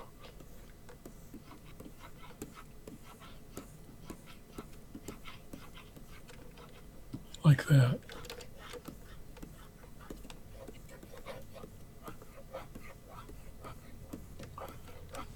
Isn't that cool? Yeah. Not sure why I want to do that, but Well, that's the good thing is you come up with all these different different styles of brushes, and you might not end up using them all yourself, but there's a lot of people who like to go in and experiment and see how things work, and every now and then people pull out one that they end up using all the time. Right. Of course, look at how many brushes are in this category, Yeah. and they've You'll- never you'll- seen the light of day. You'll have to move it. You'll have to move it over. Well, Yeah, one but of we these can't see it, days. yeah. There's a question from Tali Nema. Mhm. What kind of changes do you suggest when converting a watercolor brush to an opaque type of media from brush settings? Well, Winifred probably can answer this. She took a lot of my watercolor brushes that she had gotten and used the cover method with them. And she got some really neat stuff. But the thing is, you can do anything with them. Let me just grab a brush. We'll grab one of those strange wet particle brushes. Okay, so it's wet spring particles. And just to show you again what it does, if you paint with it, it does all of that stuff. Okay, well, if you change this dab type, everything is going to change. So it doesn't, you can change the dab type and it may not change some parts of the brush. In other words, if I change to circular, it's still going to be a watercolor brush. Mm-hmm. If I change to camel hair, it won't be a watercolor brush anymore. But if I change to watercolor camel hair, it would be. Mm-hmm. But let's just do this. Let's go to the wet category, and that's what makes it watercolor, is wet. And your wet watercolor, your real watercolor, are all using the wet category as well as real wet oil. Well, I love that, the one you just closed up, Aaron. Oh yeah, I'm just kind of Right. distorting it a bit. Digital wet is different. So what we're going to do is we're just going to take it and move it to cover. Oh, come on. you should be able to go to cover. No, it can't because it's watercolor springs. Ah, So the first thing I would have to do is take it to some sort of springs. And we'll take it to dynamic speckle springs. Okay. And once I do that, now I can go to cover. Okay. And so now this is what the brush looks like. And you probably wouldn't want those kind of springs. There are lots of things you'd have to do now to change that. But if we go up here and change this to, say, camel hair, now the brush is going to look like that. Now remember, this brush originally was doing all that other stuff. yeah. So it's not what it's not. There's not something that we can say any one of these would be what you want to change it to. Every one is going to give you a different starting point. Yeah. So it's hard to say. And that's, for me, that's the fun. I mean, I love playing with this stuff because I never know what's going to happen. And all I did there was just change to airbrush. Yeah, and I think that's really what it comes down to. I mean, both Skip and I create a lot of brushes, and you have to go through almost nearly each setting and just try a couple strokes and see what it does. And after a while, you start to understand what certain properties are going to do, and that gives you a more educated guess. But a lot of the time, it's just trying it, and if something looks good, then you save it. If it doesn't meet your expectations, then you keep changing it until it does. Right. And sometimes you just save brushes willy-nilly because they look interesting. And then you go back a year later and you think, what is that brush? Tana says, Skip, I love to watch your creative process. Do you spend a lot of time tweaking brushes with each painting? Yes, I do. That was what I sort of answered that one in that I tend to spend more time tweaking than I do painting. Yeah. And so it's, we've been going a long time. Should we are people still staying with us? Are they all gone? Or? We still have peak concurrent 100 viewers. So really? I don't know how many people are actually watching now. I can take a peek and see. Okay. 63 watching right now. So we got a good sized audience. We probably will go, I don't know, what do you think, another half hour? Or do you want to start wrapping up now? A half hour or less would be fine. So, because I think people would get tired. I'm working with liquid ink right now. Go ahead. Let's see if we have any more questions here. Telly wants to know that Impasto brush you showed us from your Impasto 2016 archive. Mm-hmm. Is there any estimated date for uploading them on your blog? No, there's not. I do need to do some stuff on the blog, and I will get to it. I don't know exactly when, but I'll get to it. I'm trying to think. I thought that brush may be up there somewhere. If I have, I think I put the 2016 library on the blog, and if I put the 2016 library on the blog, it's in there. Mm-hmm. If I didn't put it on the blog, it was I gave it out during the class 2016 New Beginnings. It was the class I did when 2016 first came out, and so I made it available then. So it's out there somewhere. Where, I don't know. But to answer your question, yeah, I'll put it up pretty soon. Naomi wants to know, what are the ways you can increase the chances of using a pen nib for a longer time? Does it have something to do with pen pressure? Well, of course, pen pressure would wear it down. It also depends on your tablet. Wacom started making the tablets a little bit gritty. and that they tend to wear down a little bit more. Karen Bonacker, if Karen's still here, she puts a sheet of paper on hers, which would give her that paper feel. And I think putting paper between you and the tablet might get the nibs to not wear it out as much. But I don't think mine wear out that often. Mine don't either. I have a couple of videos on that if you search for nibs on my channel.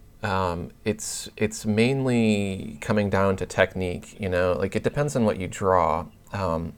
If you're a person who uses a lot of pencil and you shade like this, where you're going back and forth and you're doing your shading like that and you're doing a lot of really fast rapid fire drawing, the longer the end of your tip is heated up, the more it's going to deteriorate. So if you're just drawing a few little strokes and then the tip is cooling down, it's not going to wear down as much. But if it's that constant use where the tip gets hot, it's going to wear down faster. The amount of pressure you use is definitely going to wear it down too. So if you find that you have to press down really hard to get pen pressure when you draw, then you need to go in and you need to calibrate your brush so that you can use lighter pressure. You can do that within Painter itself under brush calibration, or you can go to your Wacom tablet properties and there's a global setting there. So I'd recommend using lighter pressure overall, and when you're shading, maybe use something like the airbrush to get your transition, because you can use a lot more of a gentle pressure there. And there's probably some other tips in that video too, but your nib should not be wearing out. Even if you're using an Intuos Pro, you should be able to get your nibs to last a little while. If they're wearing down really quickly, then you need to look at how you're painting. And that might just be your style, you know? You might do a lot of that really rapid fire shading, and that's perfectly fine, but keep in mind that's going to wear down your nibs faster. And just so everybody knows too, most tablets come with replacement nibs. So That's true. You'll have about 4 or 5, or maybe 10 if you have one of the more expensive tablets, and then you can always buy replacement nibs too. They're really not very expensive. They do get a little tricky if you live in a country where you have to import them, and they can be a little pricey because of shipping. I know there's supposedly videos out there of a guy who takes the string from a weed whacker, and he says it works pretty well for replacing the tips. But I don't know about that. Sounds great.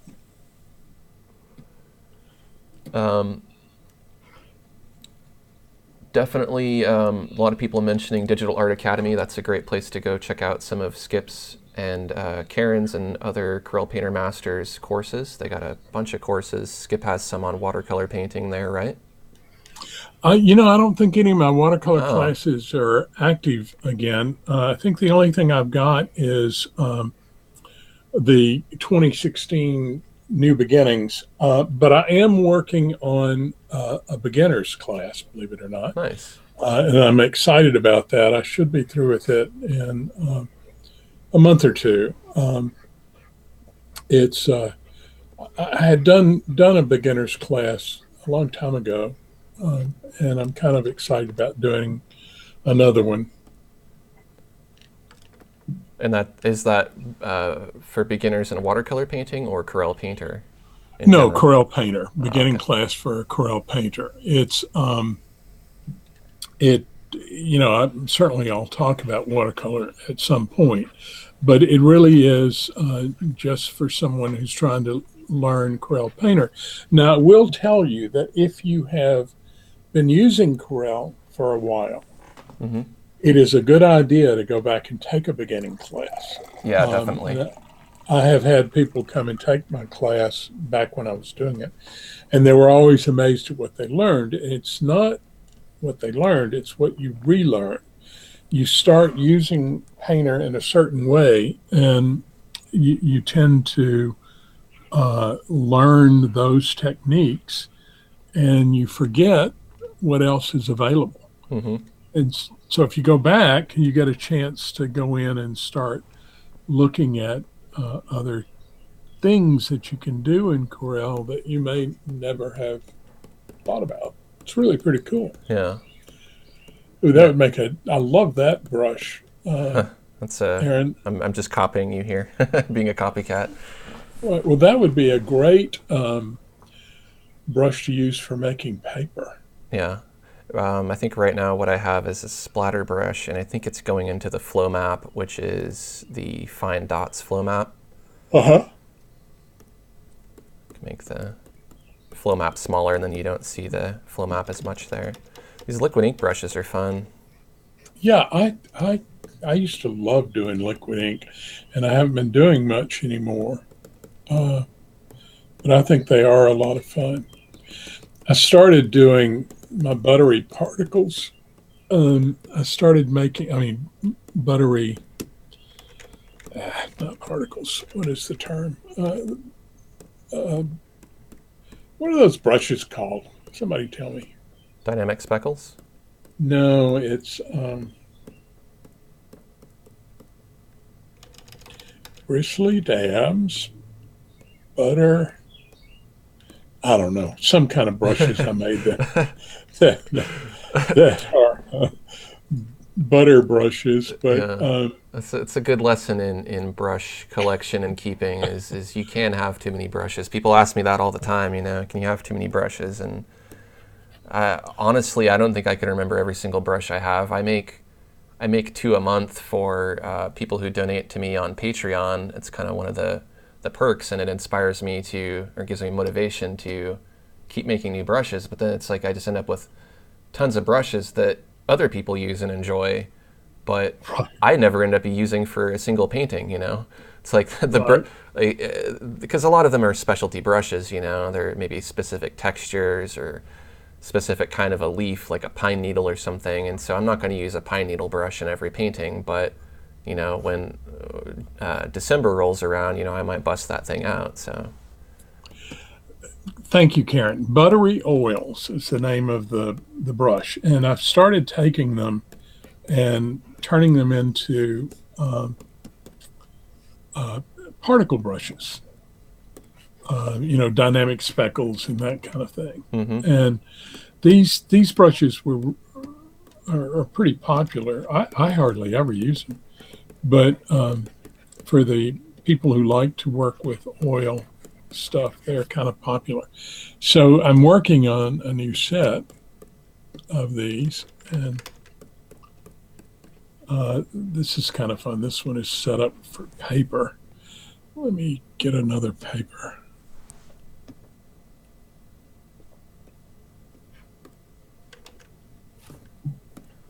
I like how we kind of I just jumped all the way over to, or we both jumped over to liquid ink. It's a liquid ink. Yeah, It's a liquid ink and a watercolor live stream. right. Well, I'm now in buttery type stuff. Yeah.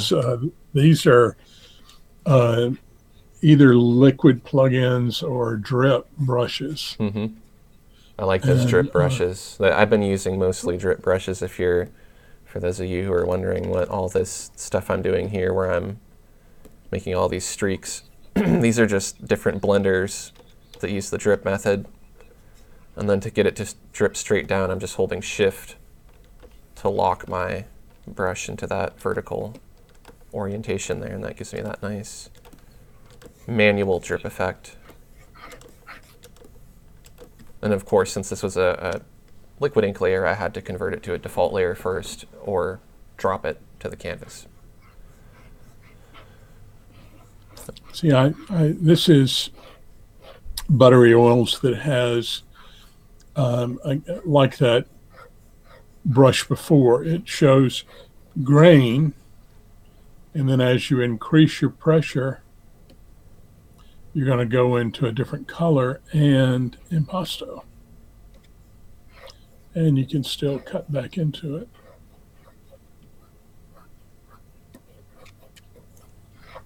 That's cool. Yeah, those are fun. All right, so I got off watercolor. Let's go back to Oh watercolor and see what. it's fine. We can do whatever we want. It's our live stream, so Okay, good. Well, there are there are a lot of watercolor brushes that I have really not shown, and I really like the Speckle Tiger Lily. That was a nice addition to Painter 2016. oh, one of my favorites. Yeah, and you made that Uh, one, right? yeah, I did.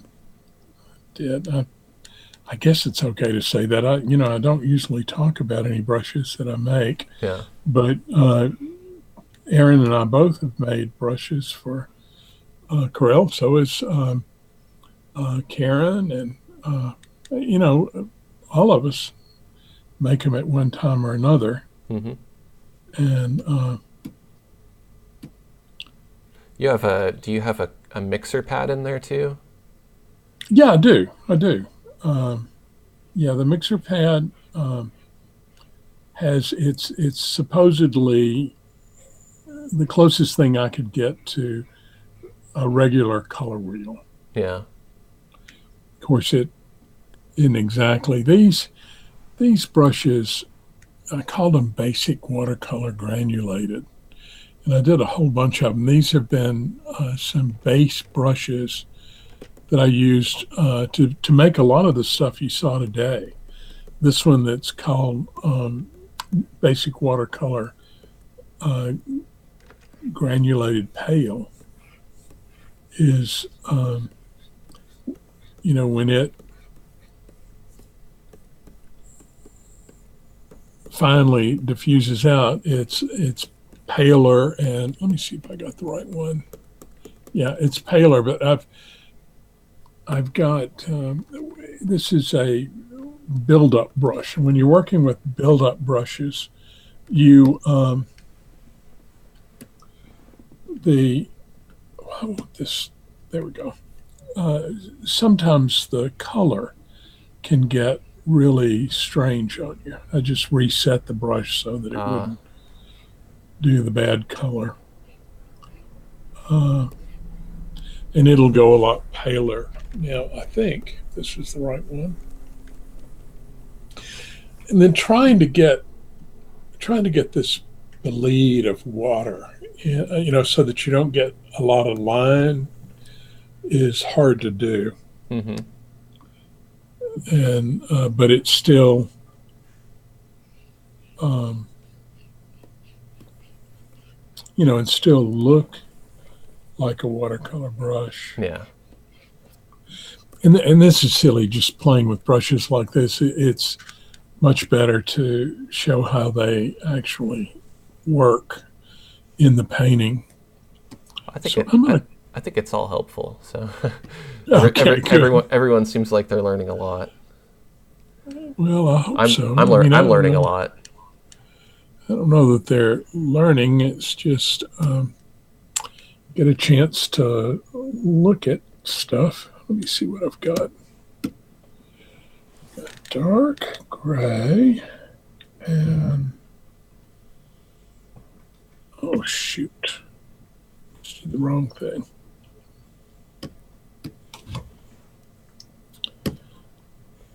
Oh, I opened it up on the other side. I've got a quick question. Lynn Okay. Lynn wants to know if we think the brush packs that Corel offers are any good. Yes, I do. They're I like them. There's some excellent brushes in them. It depends on what you need. They're most of they're particle brushes for the most part, Yeah. and but they can give you some very interesting results. And I think there are plenty of videos out there that show you how they work. And I would just take a look at some of those videos and see what you think about them. Yeah. Yeah, they are really helpful. I think more so for probably people who are doing photography and things like that, because a lot of them are kind of more photo editing driven. But there are some good painterly packs in there too. There's the splatter pack and graphic pack and all that stuff.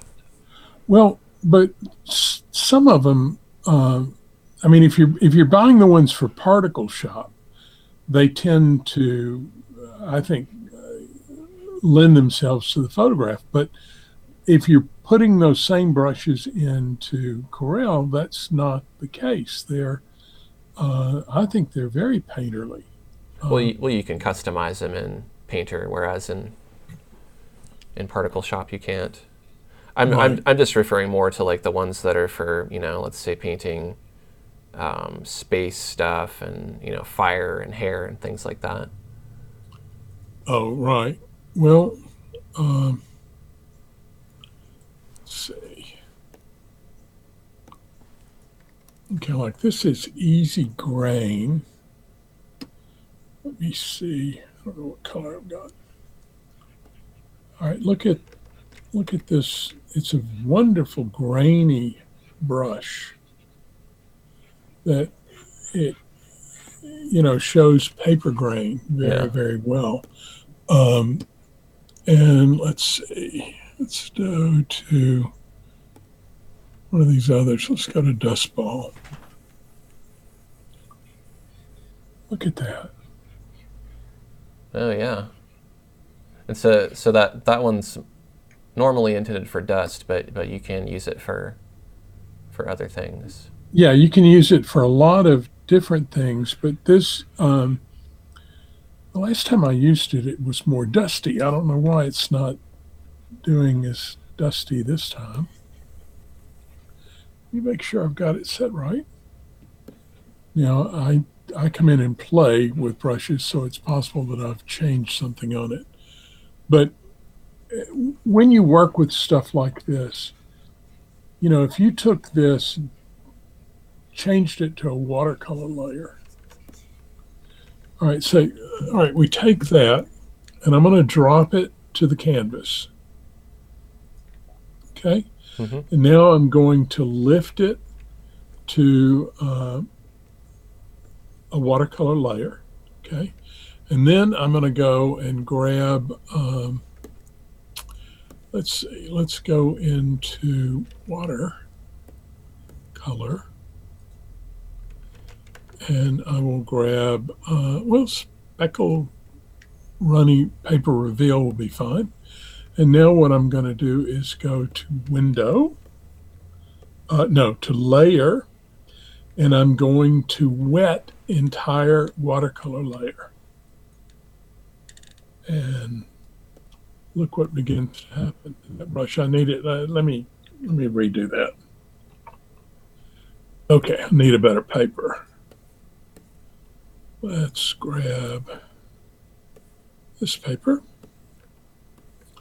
Okay, now we'll go to layers, wet, entire watercolor layer. Look at that. Wow. I mean, so you've totally transformed a brush just from playing with things Yeah. with it. Let me see what else is in that category. I can't find it. There it is. Easy grain, crisscross. That sounds fun. Oh, look. See, now again, you got to think about what these are going to do for you. Let's get rid of that. Back up here. I'm going to bring the size down. And that's almost furry. Yeah, it'd work That's good. cool. It'd work good for grass too, Yeah. Um, or pine and if we needles. make it big, look at that. Yeah, pine needles for sure. But I could work with these kind of things, getting different kinds of textures and stuff going for it. So See what so else we might combine. so even if you got a brush pack that maybe was meant more for photography, you can still use it for doing paintings too. Right. And this one's a glow brush. Look at that netting and stuff. That's Yeah. kind of fun. Yeah, you could do it for stuff, but there are. I mean, like there's this fine art group which is great. Except that the library is empty. I wonder what I did. Let's go to fur. Downy. What does it give us? Oh, that's neat. And that's kind of dusty too. Mm-hmm. See this, all right, what I would do is something like this. I would put this in as maybe a night sky.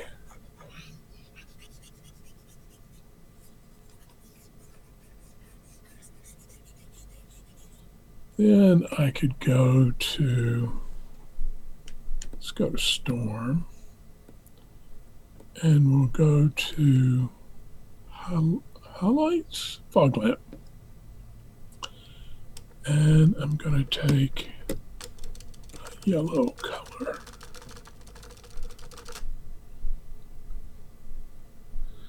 That's a little dark. There we go.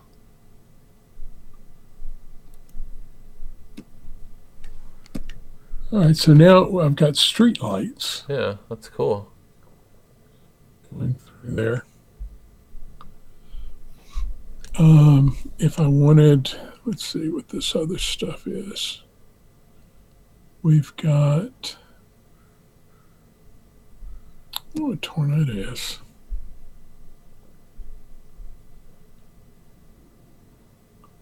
Huh, that's interesting. Is this the dust and debris pack?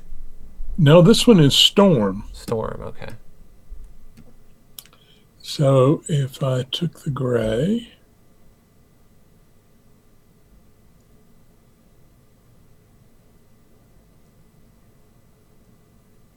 see now I've got like a tornado. Tasmanian devil. Yeah. Kara Sushi wants to know, do you find it easier to draw with the calibration off? Or do you usually use calibration for all your brushes? Oh, I have all of my, I don't think you can turn calibration off. Are you talking about individual brushes? Yeah. Okay, there are two different things here. There is this thing right here called brush calibration. Okay, and what that is for is you can set your calibration and then click this and it enables it for a particular brush. Okay? Mm-hmm. The other thing is called brush tracking. Now, I usually use brush tracking. And so I've set up skip heavy, skip heaviest, skip basic. These are global setups for all of my brushes. Okay. Now, if I wanted to set up brush calibration for a particular brush, I still can do it. Like right now, we've got Tornado. I could go ahead and change this to some change. And then all I have to do is click here, apply to current brush variant. And if I apply it to the current brush variant, you will see that it turns on brush calibration. So do I use brush calibration? Seldom. Every once in a while, I have an individual brush that I will use brush calibration with. But the majority of the time, I set my brushes up for global, for brush tracking. That's pretty, Aaron. I like that. Thank you. So anyway, that's me. But you see, everybody is different. Most people that I know leave this brush calibration open all the time, and they're constantly tweaking it. Mm-hmm. I don't. I once I get it set, then when I start making the brushes, I'm making the brush for my global setting. Now you may have to change all of that when you get it, but I'm using my own brushes. They're made with pressure at the global setting that I've used, and so it comes out fine. I only use additional brush calibration beyond my setting for my Wacom tablet properties. I only use it for specific brushes where I need it. Like my chalk brush, for example, typically when I'm using that, I want it to have a very subtle effect. I don't want it to build up really strong and cover everything. I usually want to use it as a texture. So I have that calibrated to a very light pressure. Something like my scratchboard tool, I'm more often than not going to be varying my pen pressure like so. And so I want that to be kind of a mid-range setting. If I were going to draw my stroke, it would look, something like that. And I have a nice range of pen pressure. Right. There might be other brushes where I'll want it to be a really firm pressure. I don't know if I can think of any off the top of my head, but I'm sure there's some. But for the most part, most of these brushes don't have any calibration at all. It's just whatever their default is. And if I find I'm working with it and I need to change that, then I will. But for the most part, I think the default settings work fine. So you're using the default setting for brush tracking, like linear or whatever the default is. You Yeah. don't set one up for yourself.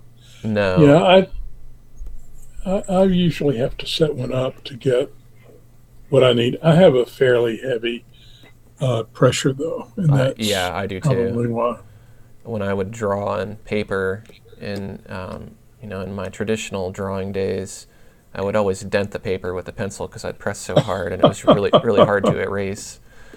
So people will often mention that too, like if they download my workspace or my brushes and they try to follow along with a particular brush stroke, it doesn't work for them. And 99% of the time it's because I use a lot heavier pressure than most people do.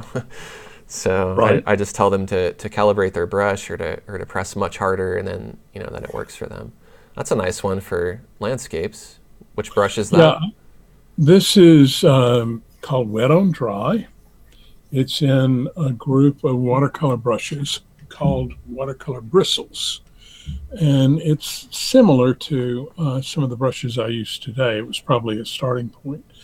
But again, when I'm working with landscapes, I tend to love to work with this black and white and find a brush that's going to pick up the paper.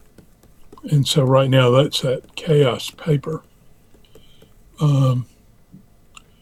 And I have a wet on dry too, and all sorts of different. It's like here's wet on dry number 4, Hmm. and I have no idea what the differences are. We can see.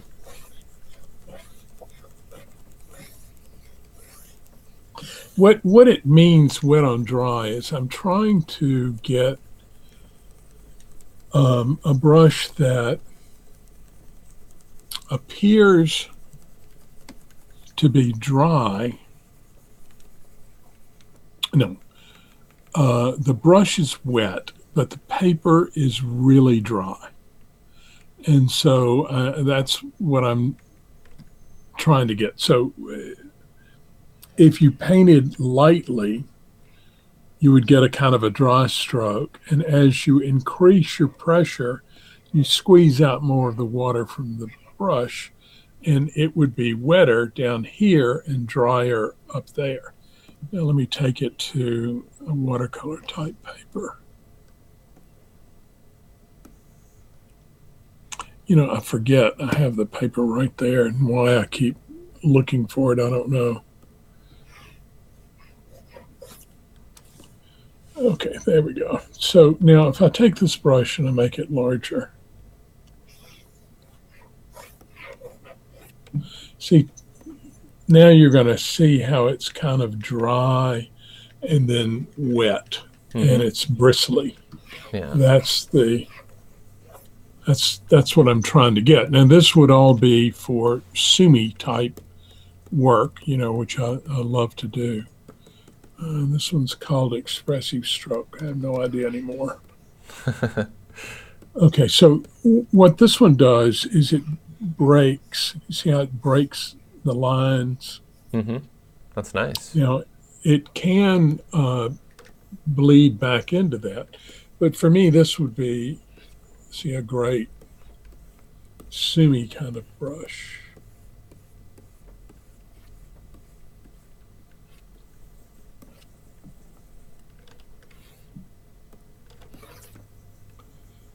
Stop.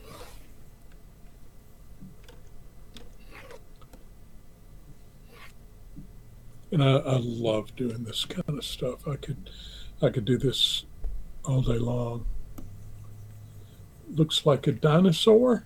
Oh, not anymore. That was, yeah, I think that was something from earlier. No, I think she was talking about this when I first started. It probably did look like Oh, a yeah. dinosaur.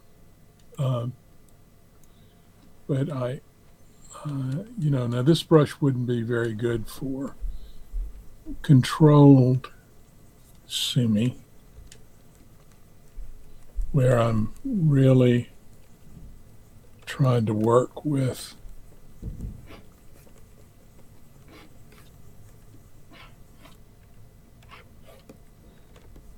Little spider. yeah, a little spider. It doesn't have the end of it. See, it's going to go too bristly, but that's why it's called expressive stroke. Yeah. Damp brush on dry paper. Now I have no idea what that means.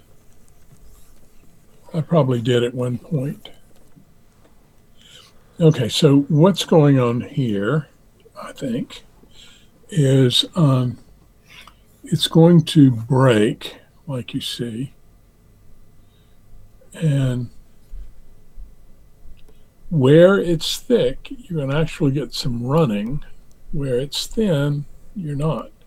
So again, this, see that kind of expressive Mm-hmm.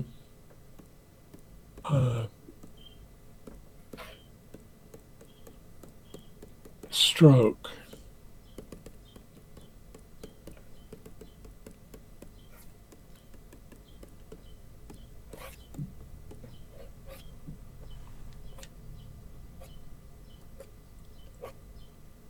That's awful. I think we were talking about that before our live stream. That trying to do some of these things more spontaneously. You know, if you just kind of do it, and you have to see it in your mind, or just let it happen. It's not something that you always plan out. Right. And that's this one is dry on dry, so you're not going to get much bleed. You're going to see the little marks. And actually, what I need to do is bring the texture of the paper back so it would affect this brush. you can hear the birds in the background there. At my house, yeah. Are those They're, pet birds or outdoor birds? no, outdoor birds. My computer room is I'm in the basement, but it's a basement where three sides of it are not covered. Does that make sense? Yeah. They call it something. But anyway, I'm in the corner that looks out, and there one, two, three big windows, floor to ceiling windows, on two sides of the room, and then on the third side of the room is a three season room that is right now just screened in. We put panels up when it's wintertime, but it's just screened in right now, and the door's open, so the cats like to go out and sun. And right outside are the bird feeders. So you get to hear all of that. Nice. Those birds have made a mess all over my canvas here. You did good all over your canvas. Now, dry on wet, wash. Looks like our comments kind of fizzled out. I wonder if people can still see and hear us here. I don't know. Can y'all still hear us? We're getting so many comments, and then not anymore. And they stopped. Not anymore. No, that's the dinosaur she's talking about. Yeah, that was from quite a while ago. yeah, nobody's saying anything anymore, so Maybe we're they may be being all gone. maybe we're being really entertaining. Maybe, No, I think they're maybe they all had enough. Nope, lost nope. or they're not there. They, How many people are there? Anybody there? they can hear us. 52 still. Oh gosh, I can't Um, believe it. All right, well, we need to.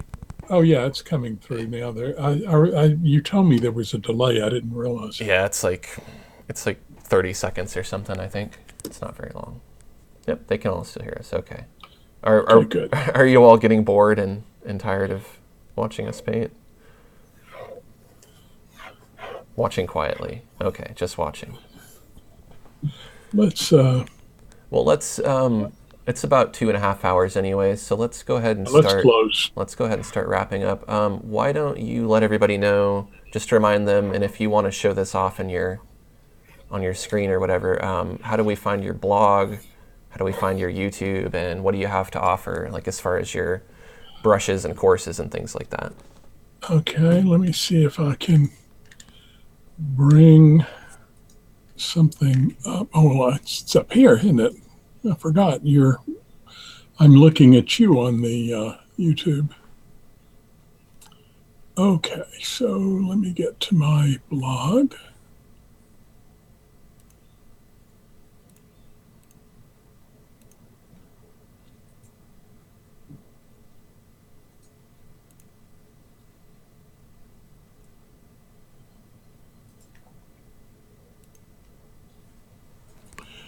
Okay, guys, I am called Skip Allen Paints.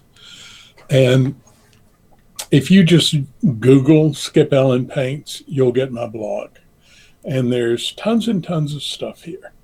Now, one thing to be aware of is over here on the right-hand side, or up at the top, are a bunch of pages. And on these pages, like here's Bristly Dab Download. If you click those pages, most all of the brushes will be available for download. Now, they'll be available different ways. These are old brushes if you're still in Painter 10 or something. But the new brushes are here, and you can usually download them as a library or a category. And I would have papers and all kind of things there. Plus, don't forget that there is a search box right here. And if you click in there and you want to know something, type it in there, and more than likely, you'll find some post on whatever you're looking for. My other site is under YouTube. Okay, so I have, let's see, we're looking at it as me. Let me see, there's a way to view this as Yeah, it's your. somebody else. There you go. Yeah. Okay. So if you go here, you'll see this is my YouTube channel. And I have I don't know how many videos I think it says on your, if you go to about, about. it's about, yeah, there you go. Maybe it doesn't. Thought It it doesn't said say it somewhere. here. Maybe. Huh, didn't realize I had that many subscribers. Yeah, you got a lot, and Yeah. hopefully you'll get quite a few more today too. Right, that would be great. Anyway, if you go there, there'll be lots and lots of videos. Now, I And sometimes well, put, the address for that is you can just put in. I tried it earlier. You can do youtube.com/skipallen, and it'll do it. yeah. And also there's a link in the video description for the live stream as well. I know if you type Skip Allen channel Yeah. in search, it'll come up. And I don't really know how to get to it other than my thing. One thing to know, though, is that there are really a lot of different videos here. Some of them here are not on the blog, Mm-hmm. but some are the blog, everything that's on the blog usually is on YouTube. So, you can subscribe to one or the other.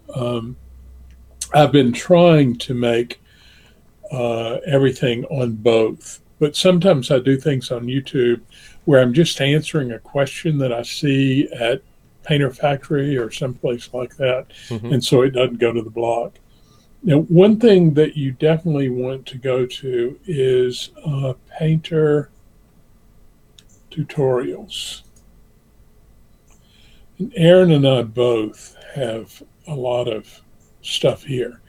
But if you go to Painter tutorials, here are those 13 videos about making paper. Hmm. And I think if you'll go back and watch them, some of them are really basic stuff, but I think you may find some stuff that's different about making papers that would be useful to you. And it gives you a lot more control over your watercolor to have your custom papers and your custom flow maps. So it is important to know how to use those. Yeah, it is. I mean, paper is so And critical they're to pretty easy to make stuff. too. There's a built-in feature where you can make a seamless pattern or a seamless paper really easily. It's only a few clicks, so it's worth checking out. Right. And then, Um, do you want to show off your Digital Art Academy courses too, whenever you're ready? oh, yeah, sure. I hadn't thought about that. Well, I've only got the one there, but you really ought to see Digital Art Academy for sure. Um, One thing well, I'm just going to log in. Okay, so the only one that I have going right now is Painter 2016 New Horizons, and that is talks about all of the uh, new things that happened in Painter 2016. Hmm. And there's over 90 videos, 99 Wow. videos. And you can join this at any time.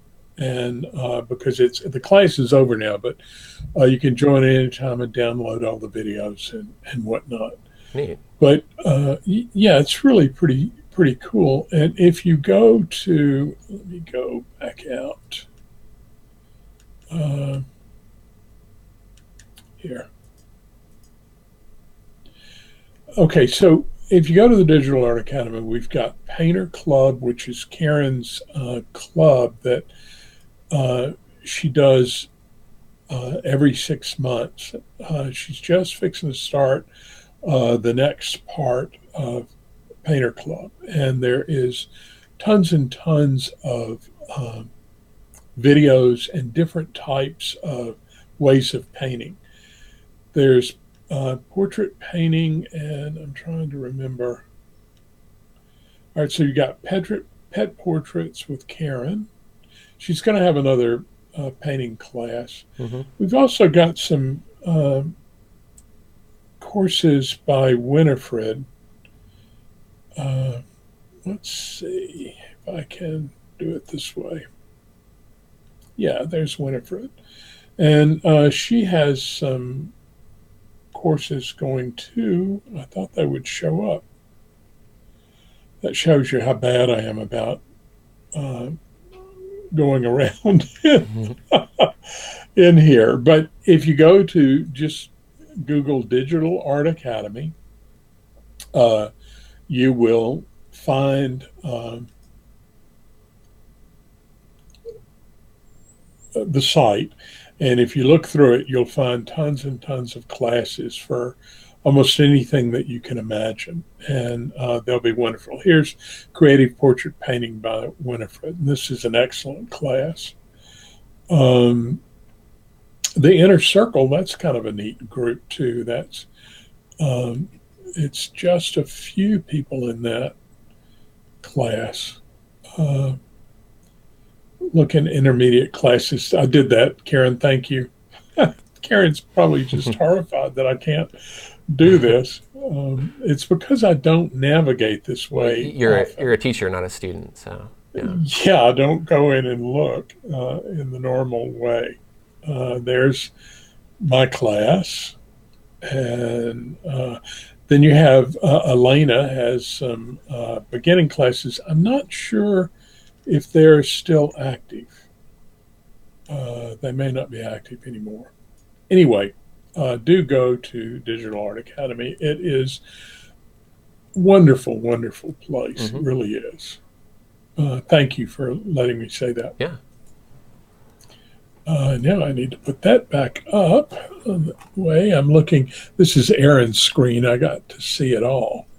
Yeah, I've kind of been playing around with the live stream view here on the fly.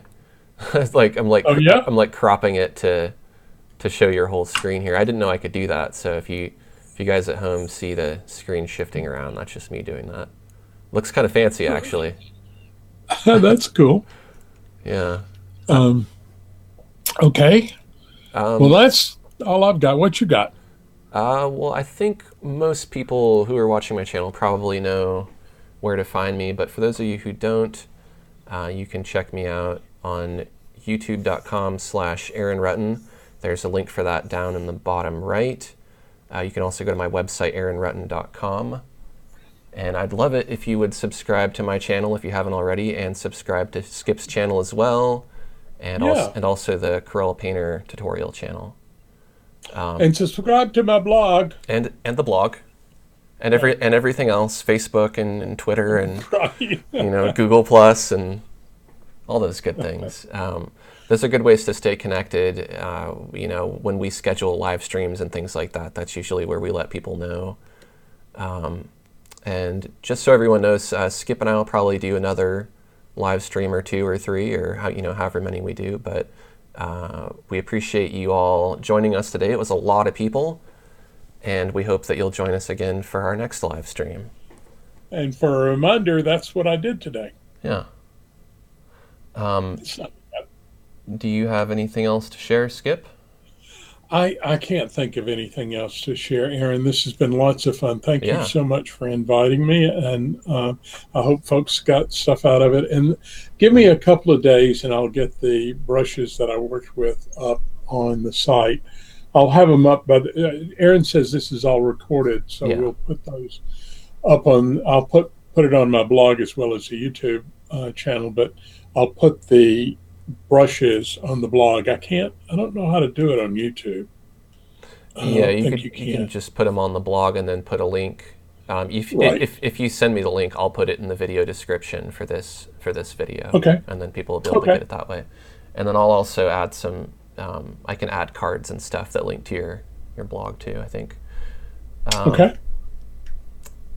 All right, everybody. Well, thanks. We got a lot of people saying thank you, Skip and Aaron. Thank you. Sounds like people enjoyed themselves, so that's good. I hope so. All right. Well, we'll go ahead and bring this live.